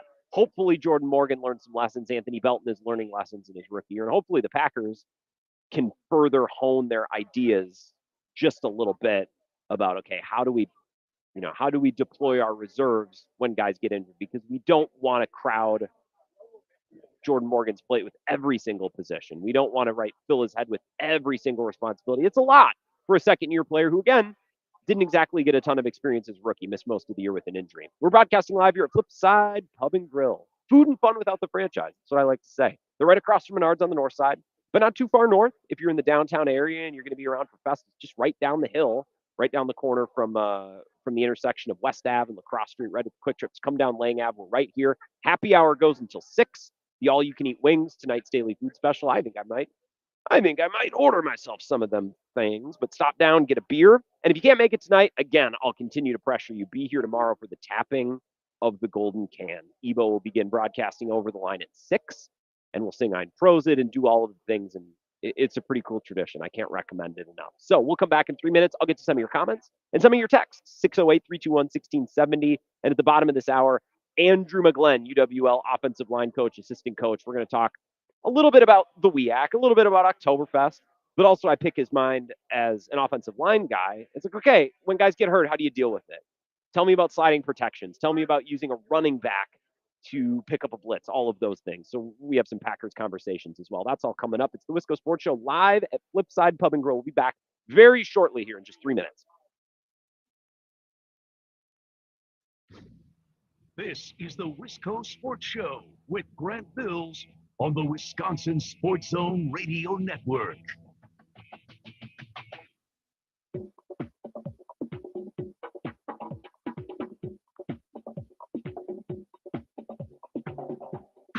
Keep your head in the game. Follow us on Facebook at the 96.7 FM, 1670 AM, The Zone. Stop calling the plumber again and again. Soon it's a strike with no dig technology, no mess, dig free, and done. Surinit.com. Save big money on your interior stains and finishes now at Menards. Provide exceptional color to your staining project with Minwax Color Series. It applies evenly and dries fast with just one coat. Get a quart of Minwax Color Series wood stain in over 240 colors on sale now through September 28th. Save big on Minwax wood stains. Plus, check out our weekly flyer on Menards.com for all the great deals happening now. Save big money at Menards. To close your eyes, keeping Wisconsin strong. When a company only does business in Wisconsin, that's Wisconsin Strong. Rural Mutual provides all lines of insurance, including commercial, farm, home, and auto. And your premiums stay right here to keep Wisconsin strong. Local agents, local underwriters, local claims adjusters. To close your eyes, keeping Wisconsin strong. Overpaying for Botox or filler and getting results that don't match your expectations is a costly outcome that can leave you second guessing. At Madison MediSpa, their doctor-led team lets your goals shape the plan, not the other way around. No overfilled, frozen face, no financial surprises at checkout, just natural results with honest pricing. Schedule your free consultation at MadisonMediSpa.com. Madison MediSpa. Get the look you'll love with doctor-led treatments tailored to you. Oh, could this vintage store be any cuter, right? And the best part, they accept Discover. Accept Discover in a little place like this? I don't think so, Jennifer. Oh, yeah, huh? Discovery's accepted where I like to shop. Come on, baby, get with the times. Right. So we shouldn't get the parachute pass? See if you're making a comeback. I think. Discover is accepted at 99% of places that take credit cards nationwide, based on the February 2025 Nielsen report. There was an earlier accident on the northbound interstate at 151. It's on the right shoulder, but traffic has been slow back to 94. The westbound Beltline slow between Fish Hatch and Seminole Highway. Eastbound slow at Gammon. Brake lights on Stoughton Road between Cottage Grove Road and the Beltline. Other slow spots include inbound John Nolan approaching North Shore Drive and Blair Street, the Stoughton Road East Wash intersection, Ashton Corners, and Verona Road approaching the Beltline, along with the usual traffic light and construction congestion downtown and East Wash Capitol Square and campus. With your zone traffic, I'm Stacy K. Let's get back to the action. Powered by Gruber Law. One call, that's all. Injured? Remember, one call, that's all. Madison's #1 sports talk station, The Zone.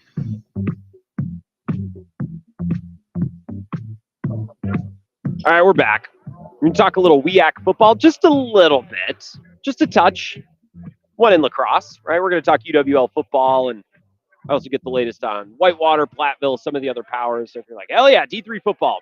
Next segment is for you, Coach Andrew McGlenn, on staff with UWL, been here a while, and also an O-line coach. So I'm going to pick his brain a little bit on maybe some of the things that we saw with the Packers last weekend. It's like, all right, when guys get hurt, how do you deal with that, right? Or when, you hear this a lot from fans, for example, just slide a tight end over, just slide protections or chip with a running back, right? If it was that easy, more teams would do it and it would be more effective.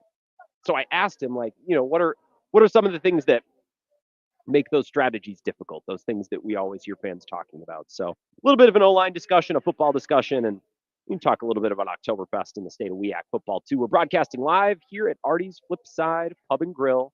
I'm going to meander throughout the place over our next break, maybe get some all-you-can-eat boneless wings. That's the food special every Thursday night. Tomorrow night, if you're in town for Fest, will be fish and chicken. So you can, I like doing the half and half. You can certainly get the fish fryer, the chicken dinner. You can take it to go. They have a carry-out special as well. 10 out of 10 would recommend. And tomorrow morning, we'll be here to tap the golden can, starting at 6 a.m. with Ebo. You'll be broadcasting over the line. I'll take your texts at 608-321-1670.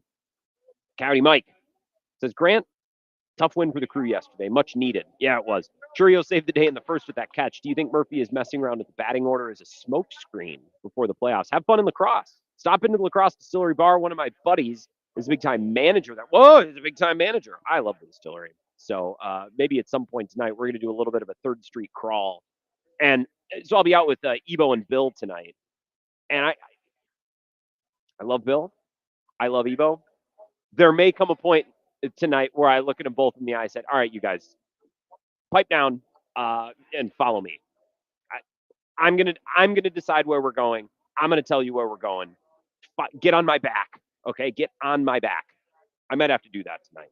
I do like the distillery. I don't know if that's the type of place I want to end up, but I'm gonna be here throughout the whole weekend, and I love the distillery.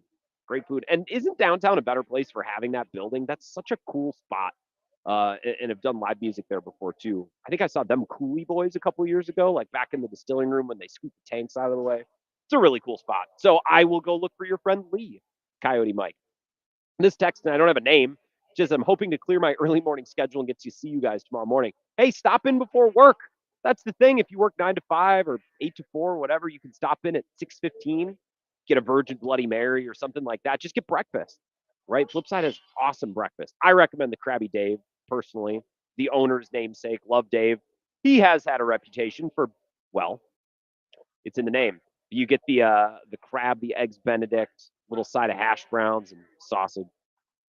Unbelievable. So that's what I'm going to be eating tomorrow morning. But even if you can't, even if you can't come in and have 5 or 6 beers and party the whole day, we have a lot of people who just stop in on their way to work because it's a cool tradition. And getting to hang out with Ebo is worth the price of admission, which, by the way, is free. So come down and take advantage of that tomorrow morning. Remember, Ebo has to get up early. Rick says, it's never stopped Ebo in the past, Rick. It's never stopped Ebo in the past. In fact, last year, we stayed here downtown, and we got back to our hotel, and Ebo was like, let's get one at the bar. Let's get one at the bar. And I'm like, I get real stressed about needing to get up early. I get in my own head, and then I can't fall asleep because I just lay there feeling miserable about how miserable I'm going to be when I wake up. I get in my own head. I don't think Ebo does. But last year we got back to the hotel bar. He's like, let's have one. I'm like, no. And he's the morning show host. I'm doing evening drive. If anyone's punting on a cocktail before bed, it should be Ebo, not me. So I'm not letting Ebo, no. I'm not letting Ebo outshine me as someone who's got to host a radio show tomorrow starting at 6 a.m. So come on, stop out. Ebo's a blast and a half. Matt in Cross Plains says last year Dell's was the balls. Yeah, yes it was. I'm gonna drag Bill and Ebo in there by the scruff of their neck if I have to tonight. Yeah, that's one of the spots definitely they're gonna have to hit tonight. But the Torchlight Parade going down, kind of on the north side, trending towards downtown. The Maple Leaf Parade on Saturday. Oktoberfest is if I haven't made my point clear. It's funny, I have a brother who's 5 years younger than me, and he's in Munich right now at Oktoberfest. He was sending pictures to our family group chat earlier today in a big beer hall. I'm like, yeah, that looks pretty darn cool. And I'm watching. I hadn't checked the group chat in a while. He's sending more pictures. That looks pretty cool. So it is Oktoberfest weekend, both in Munich, but more importantly, here in La Crosse. So join us tomorrow or get here before 6. Like I said, Coach Andrew McGlenn going to join us on the other side to talk a little WEAC football and all things Oktoberfest, UW La Crosse, and some O-line stuff as well. Anthony Belton did not practice today. I can't decide what that means. The optimistic view is he practiced yesterday. He saw all he needed to see, and they're resting him today, so he's available. The more pessimistic way to view that would be he practiced yesterday, his body didn't respond, and they shut him back down. Hopefully it's the former and not the latter. I have a hard time believing they'd shut a rookie down if he could practice because he needs the practice. He needs the work. He needs the development. I also bookmarked a stat today, and we were talking a little bit about Ryan Wood's story at PackersNews.com today about Micah Parsons, and it's the best Packers thing that I've read this year, and he's going to join us tomorrow night.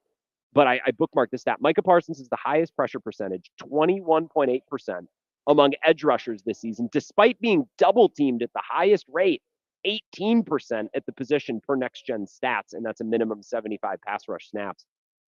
Packers fans, I think we all appreciate how good Micah Parsons has been, and we've liked watching him, and we've appreciated his impact. I still think we've underrated exactly how good he's been, and that impact has been felt by Devontae Wyatt, who is already massively outpacing his pressure and sack rate and his, what's the word I'm looking for? His pace from last year. Lucas Van Ness in limited action has looked pretty darn good, and Rashawn Gary last week just had one of his better games in a while. It's amazing when you put another elite pass rusher, a really elite pass rusher on the other side. Rashawn Gary looks like a really, really, really successful number 2 and not maybe a lesser number 1. Luke tweets in, says, going to the game in Dallas this weekend, any of the listeners have any good spots to go for a couple cocktails? Go Pack, go. You know what? I'm just going to tag Tony in Texas on this tweet, Lucas, and I will have him get back to you because I bet he knows the spots. I expect, and Rick commented this on the live stream on the conversation of using the silent count and the snap count being an issue. I don't think the noise will be as big of an issue this weekend. I think it'll be a lot of Packers fans. It's a stadium. They're comfortable. If they're not using the hard count, I think even if they're missing 2 or 3 starters, which they very well could be, I think they're in a better spot. We got to take a break because I want to have enough time for Coach Andrew McGlenn. On the other side, we'll talk a little WEAC football, a little bit about offensive line play, right? We'll get into it. And we'll talk a little Oktoberfest, too, as we're broadcasting live here in La Crosse at Flipside Pub and Grill happy hour for another half hour. So get down here and enjoy the 2-for-1s and the all-you-can-eat boneless wings. Delicious. Can't recommend it enough. We'll be back with Coach Andrew McGlenn on the other side. This is the Wisco Sports Show with Grant Bills on the Wisconsin Sports Zone Radio Network. The Zone Blitz pregame bash is back. Every Wisconsin home game 2 hours before kickoff at the Blue Moon Bar and Grill. And this year, do I have something special for you? It's a perfect snack for game day or any day. Wenzel's Farm Pro Snack Sticks. Come see me and I'll hand you 16 grams of protein to fuel you through the day. Wenzel's Farm offers that and so much more, crafted in small batches using premium cuts of meat, perfectly seasoned, and naturally hardwood smoke. Check out wenzelsfarm.com. Made by pros for pros.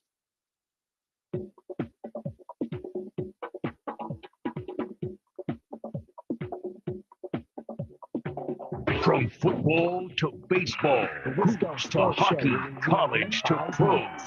Online at MadCitySportsZone.com. The Zone. Legacy Exteriors. Just pick up the phone and let us leave a legacy on your home. Roofing, windows, gutters, siding, and decks. Can Legacy do it? You bet. Better prices, better warranties. Legacy always makes it easy. Go to legacy-exteriors.com. Legacy Exteriors. Just pick up the phone and let us leave a legacy on your home. Sometimes insurance companies offer you a measly amount of compensation to settle your personal injury claim. You reach out to a law firm for advice, only to be turned away and told your case isn't valuable enough. Nicolay Law treats your situation seriously. They'll fight for your rightful compensation and peace of mind. The initial consultation is free, and there are no attorney fees unless they win for you. If you've been injured in an accident, get Nicolay Law. Check us out at nicolaylaw.com or call us at 1-855-NICOLAY. You need to win, get the beard. Rosen. Rosen Ford Belleville has incredible deals on new vehicles. And Rosen Ford Belleville also has a huge inventory on the lot with great deals to help you save a fistful of dollars. Get 0% financing, 0% down, and 0 payments for 90 days. And trade-ins have never been worth more. Hurry in. Shop rosenford.com. It's like one of the proof credit, 2083 put out, 930.5. Are you looking to get engaged or upgrade your center diamond? Hi, this is Scott Chalmers. You don't want to miss this. With every eco-friendly and ethically sourced natural diamond purchase from Chalmers Jewelers, we'll give you the same weight in lab-created diamond earrings absolutely free. So when you want to buy a 1-carat natural diamond, you'll get 1-carat total weight lab-created diamond earrings free. Today. And Madison, introducing the next generation of Chalmers Jewelers. My son and daughter, both graduate gemologists, Garrett and Devin Chalmers. The future of Chalmers Jewelers includes the incredible talent that artistically create your custom jewelry and face-to-face interactions with our customers. Our amazing team will continue to uphold the values that our dad set to achieve from day one. And that's truth in pricing. And Madison. Trusting someone else enough to pack up your stuff for the big move usually doesn't happen. Our employees are like family and have been with us for a very long time. You can feel comfortable with them packing things up and moving them. This is Brenda from Mad City Moving. We call that the all in the family move. Mad City Moving dominates any move. Their crew will handle your things, well, like your things deserve to be handled. Online at madcitymoving.com. Mad City Moving. You haven't seen moves like these before. Some med spas care more about their profit than your priorities, over-treating and leaving you to play a guessing game at checkout. At Madison Medi Spa, they do things differently. You'll know exactly what you're getting, why you need it, and what it costs well before you start any treatment. And the truth, most patients need far less treatment than they have been told elsewhere. Schedule your free consultation at madisonmedispa.com. Madison Medi Spa. Get the look you'll love with doctor-led treatments tailored to you. Behold, the Colonel's giant KFC chicken sandwich, a towering, extra crispy monument to flavor. Such a huge amount of juicy, hand-breaded KFC chicken. A pretty tiny $3.99 price for the Colonel's KFC chicken sandwich. I mean, $3.99 isn't even worthy of the same epic soundtrack as the KFC chicken sandwich for only $3.99. The Colonel lived so we could chicken. Prices and participation vary while supplies last. Taxes, tips, and fees extra.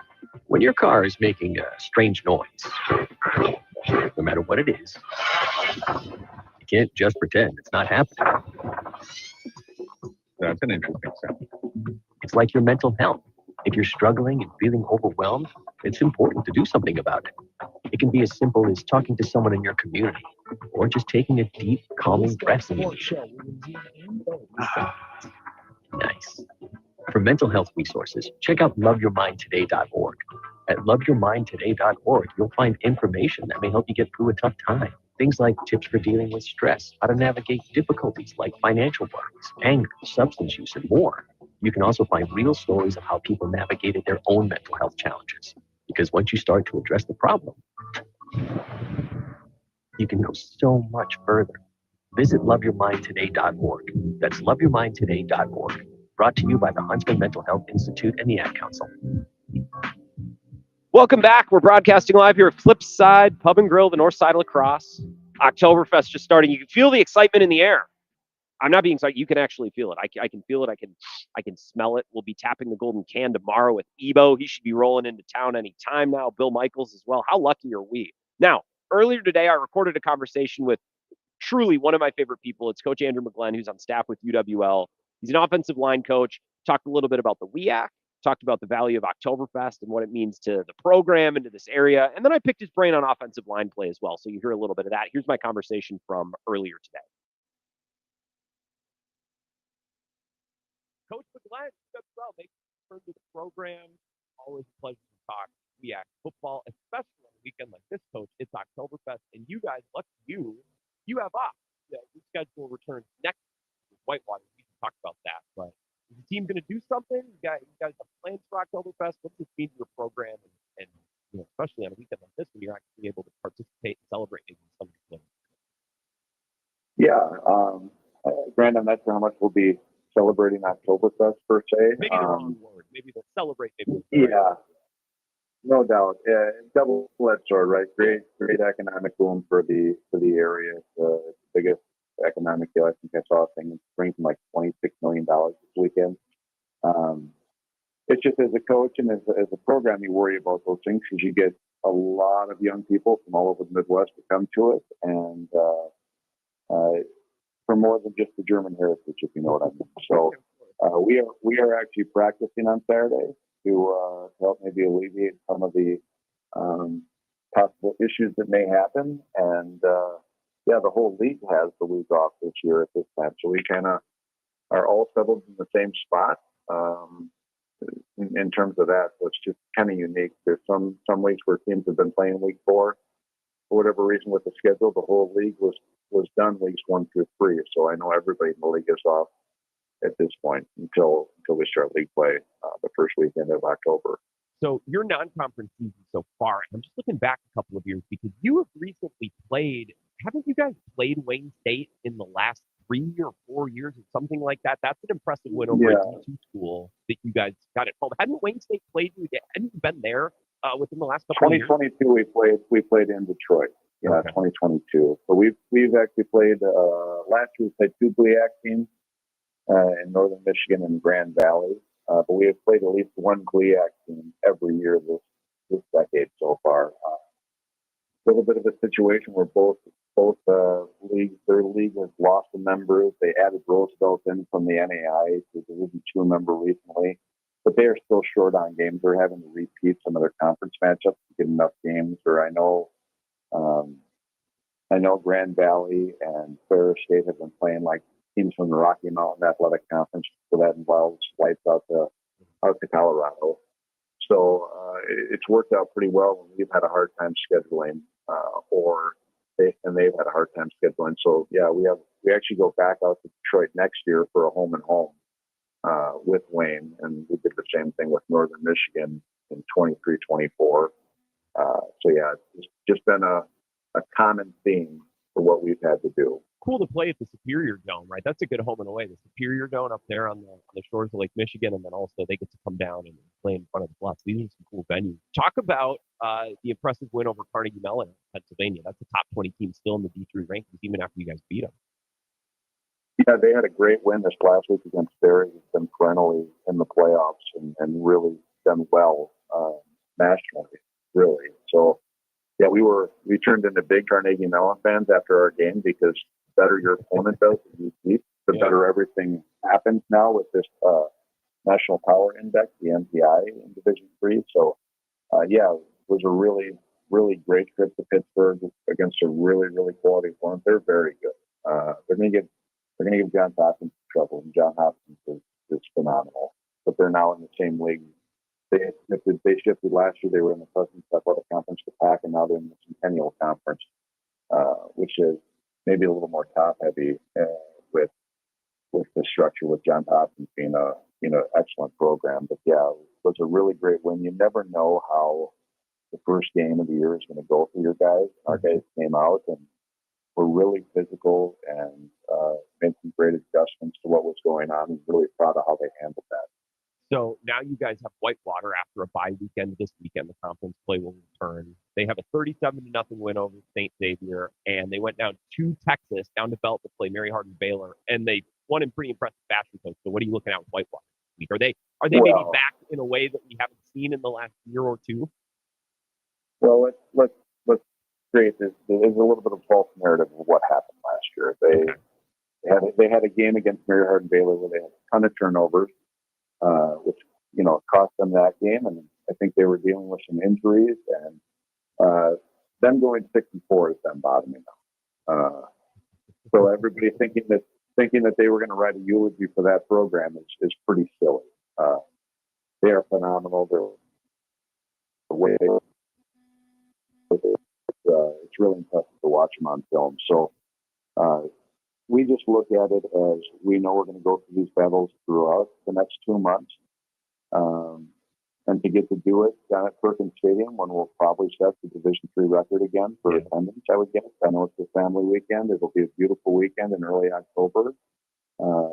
So much of our alumni base is on that 94 corridor between Madison and Milwaukee. So it's easier for them to get to those games than it is to make the trip up to La Crosse per se.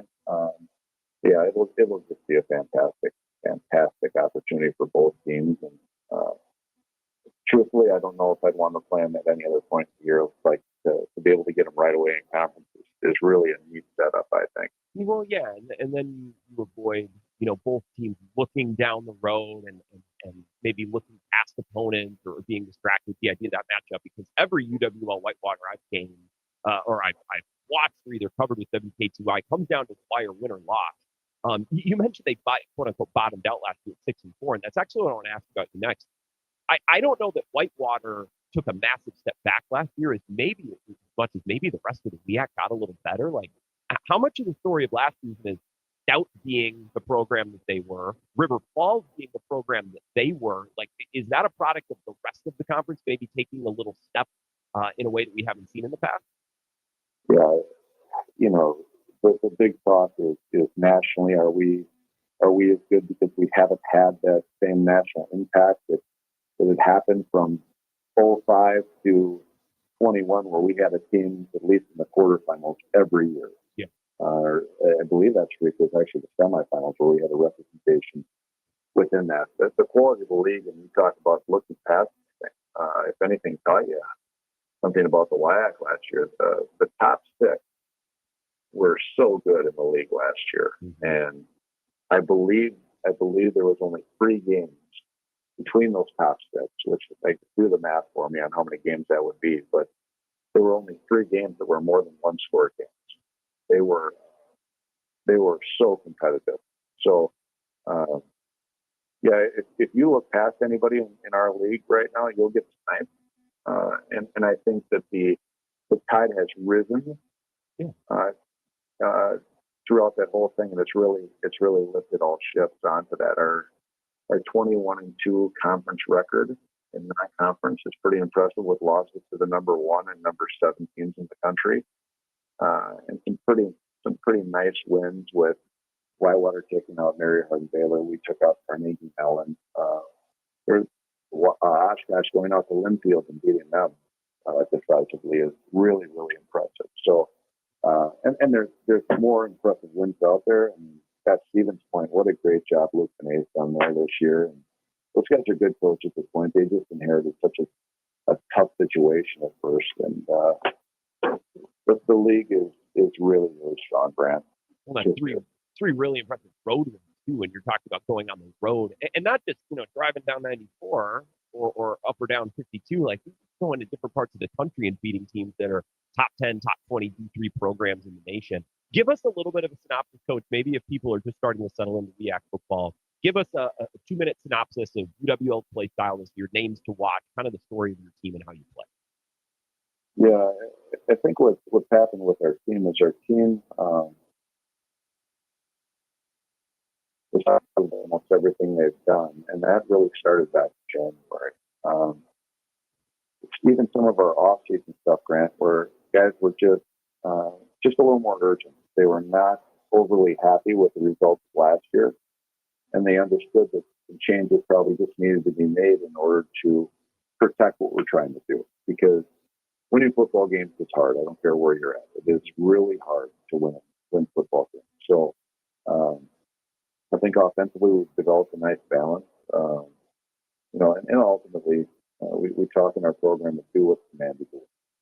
So last week we had a tough time running the ball. There were some matchup things with Wayne State where they had some really nice interior players, and they also loaded the box up on us a little bit. So what happened is Kyle Haas and Jack Janke and Tyler Bowman kind of took over a little bit and flexed their muscles. And then, the game against Carnegie Mellon, we have a time of possession of 40-20, which really limits what the offense can do when you have that few attempts. And that's been a recipe that's worked pretty well for us. The same thing happened against River Falls last year. I believe that one was 42-18 time of possession. And when you just take away aspects of what the other offenses can do, it just simply does matter. Defensively, I think we've done a really good job just across the board. Our defensive line is just playing so well and so smart right now. Doing a great job of containing the quarterback in all situations and just understanding the big picture. And our secondary is just so opportunistic. Whether it's the first week with Trent Mullen just making a red zone interception, Tier Severson had a big one against Wayne down in the red area. Those things just matter a lot. And I think in both cases, they may have baited the quarterback a little bit, kind of understood the big picture with the concept. So certainly we'll need to continue to forward, but some of those things have really, or some of those position groups have really done a nice job early in the season here of kind of flying. You're McGlenn, UWL. One Packers-related question, because I know you guys are focused on you when you can, but you're a line guy. The Packers last weekend, they lose a bunch of the linemen, they're moving guys around, and then the game's riddled with pre-snap penalties, lineman issues.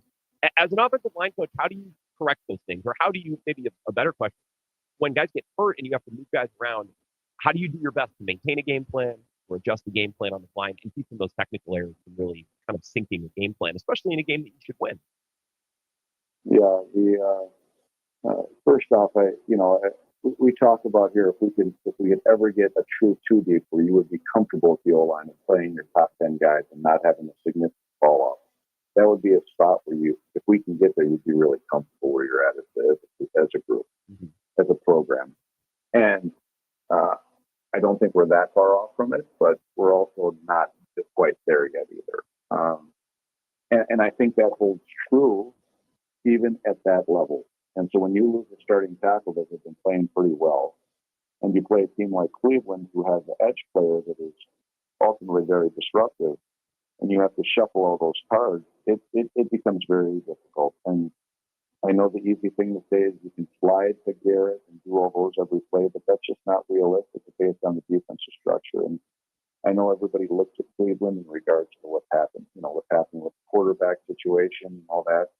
But what people have to understand is they do have some very good play callers, either whether it be offensive or Stefanski, who, correct me if I'm wrong, was coach of the year in the league 2 years ago. But I don't think he forgot how to coach in those 2 years. And Jim Schwartz is their defensive coordinator, who has had tremendous success all over the league as a coordinator and does a really good job. Like Cleveland will be tough this year defensively. It's just a matter of can their offense score enough points to make up for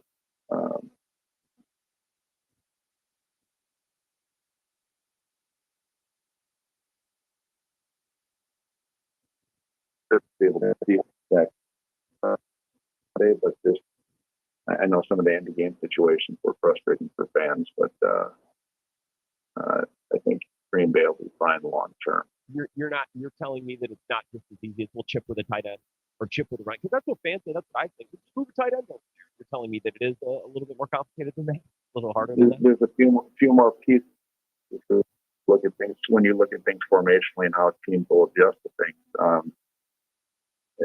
You can do that. You can chip with your back per se, but then by rules that would have to be your man.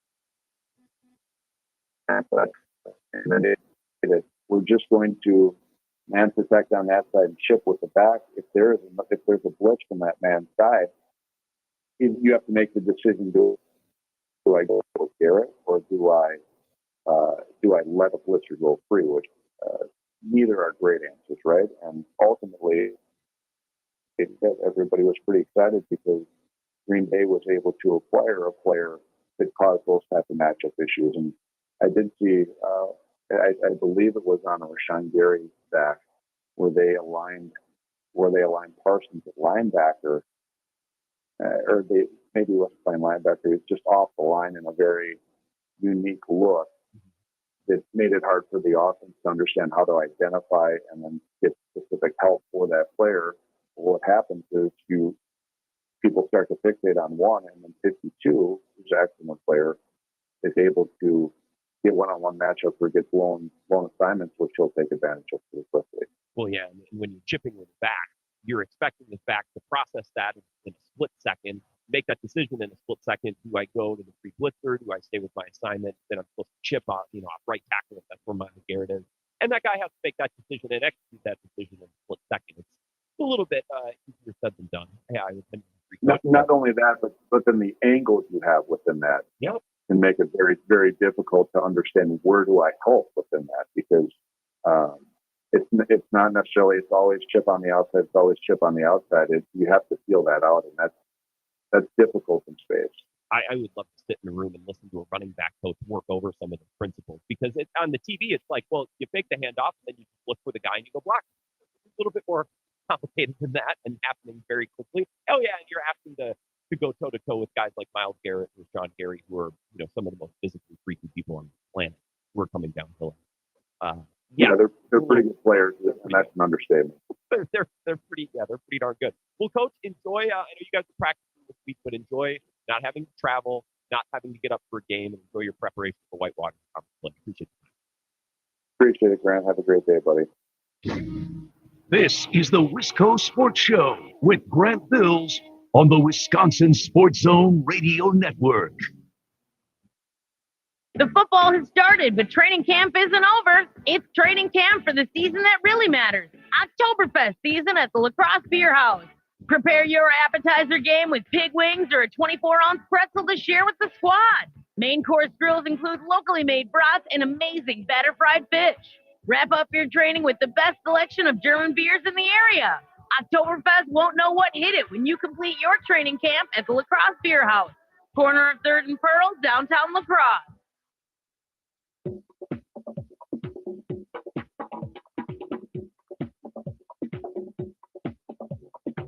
Keep your head in the game. Follow us on Twitter at Zone Madison, 96.7 FM, 1670 AM.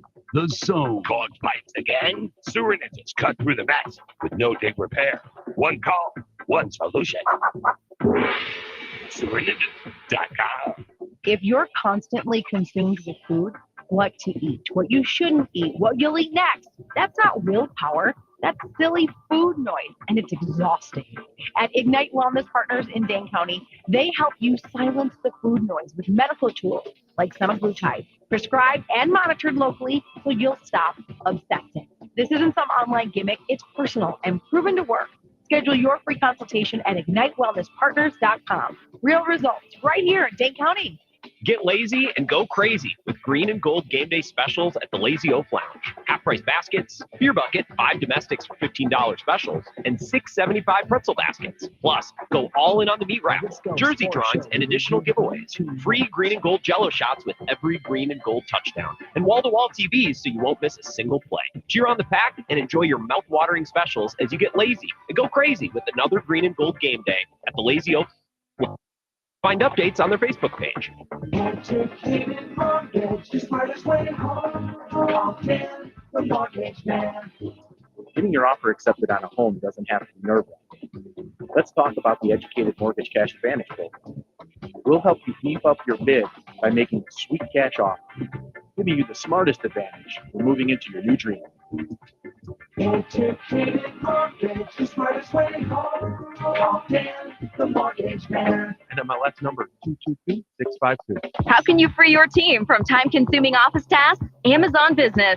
Smart business buying tools enable buyers to find and purchase items fast so they can focus on strategy and growth. Free up your teams and focus on your future. Learn more at amazonbusiness.com. Traffic is calming down and clearing out. All clear on the interstates and most of the Beltline. It may still be slow westbound at Seminole Highway. Brake lights on inbound Dunnolan approaching North Shore Drive, but no crashes or delays. Just the usual traffic light and construction congestion downtown on East Ranch, Capitol Square, and campus. Peak traffic is winding down now, and there really aren't too many slow spots, but you may still see some brake lights on Stoughton Road at East Buckeye and Plum, and the K&M, K&Q, and K&12 intersections in Ashton and Westport. With your zone traffic, I'm Stacy K.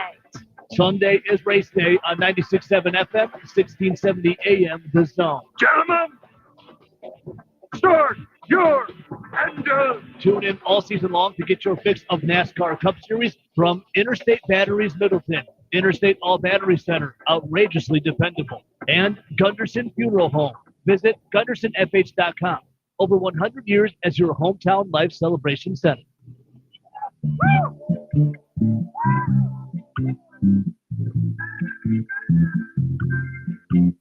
We'll wrap up the show here. Appreciate Coach McGlenn for jumping on with us. Talking a little WEAC football. I got a comment here. When's Dale Jorgensen back? It's funny that you ask. Dale's such a, you know how these old journalists are, these crusty old journalists. He said that, Grant, I will begin my first report when we get into conference play. So the WEAC, couple non-conference games now, 2 or 3 non-conference games, depending on which team. I know UWL, for example, has 2 games. They had like a JV, like a scrimmage against Luther. So he will be back in a week after the first conference matchup, after the first game. So Dale, not this Wednesday, but a week from Wednesday. And he'll recap the first week around the WEAC. He's very excited to be back. But, they have an ego, and he's like, well, I'm not going to waste my, all that stuff. So Dale Jorgensen, a little less than 2 weeks. He'll be back. We will be back at Flipside tomorrow morning starting at 6. We'll tap the golden can. Ebo will be broadcasting here over the line. So come on by. We'll sing Ein Prosit. We'll do all the things. And if you've never been, it's a pretty cool tradition. And you might be like, well, Grant, being in a bar at 6 a.m., that's a little, trust me, there's something, I don't know, there's a real community to it. It's pretty darn cool. So if you've never done it, WKTY listeners can't recommend it enough. Starting tomorrow at 6, stop by before work or just make it the whole day. And if you're an Eau Claire listener, a Madison listener, and you're like, well, I got to work tomorrow, or if you can make it, it's worth it just for a day trip too. It's 90 minutes down from Eau Claire. It's a fast 2-hour drive over from Madison. And I know we had a couple of WOZN listeners, Madison listeners, make it over last year. I can't recommend it enough. It's an absolute blast and a half. So that'll be just 12 hours from now. We'll fire this back up at Flipside. Come and enjoy breakfast as well. Their breakfast is awesome. I recommend the Krabby Dave, but everything they have is good. A bloody, a mimosa, and again, a golden can of Michelob Ultra. We'll tap that in the 7 o'clock hour with the royal family and with all the pomp and circumstance. So enjoy the first night of Oktoberfest. We'll be back tomorrow morning at Flipside starting at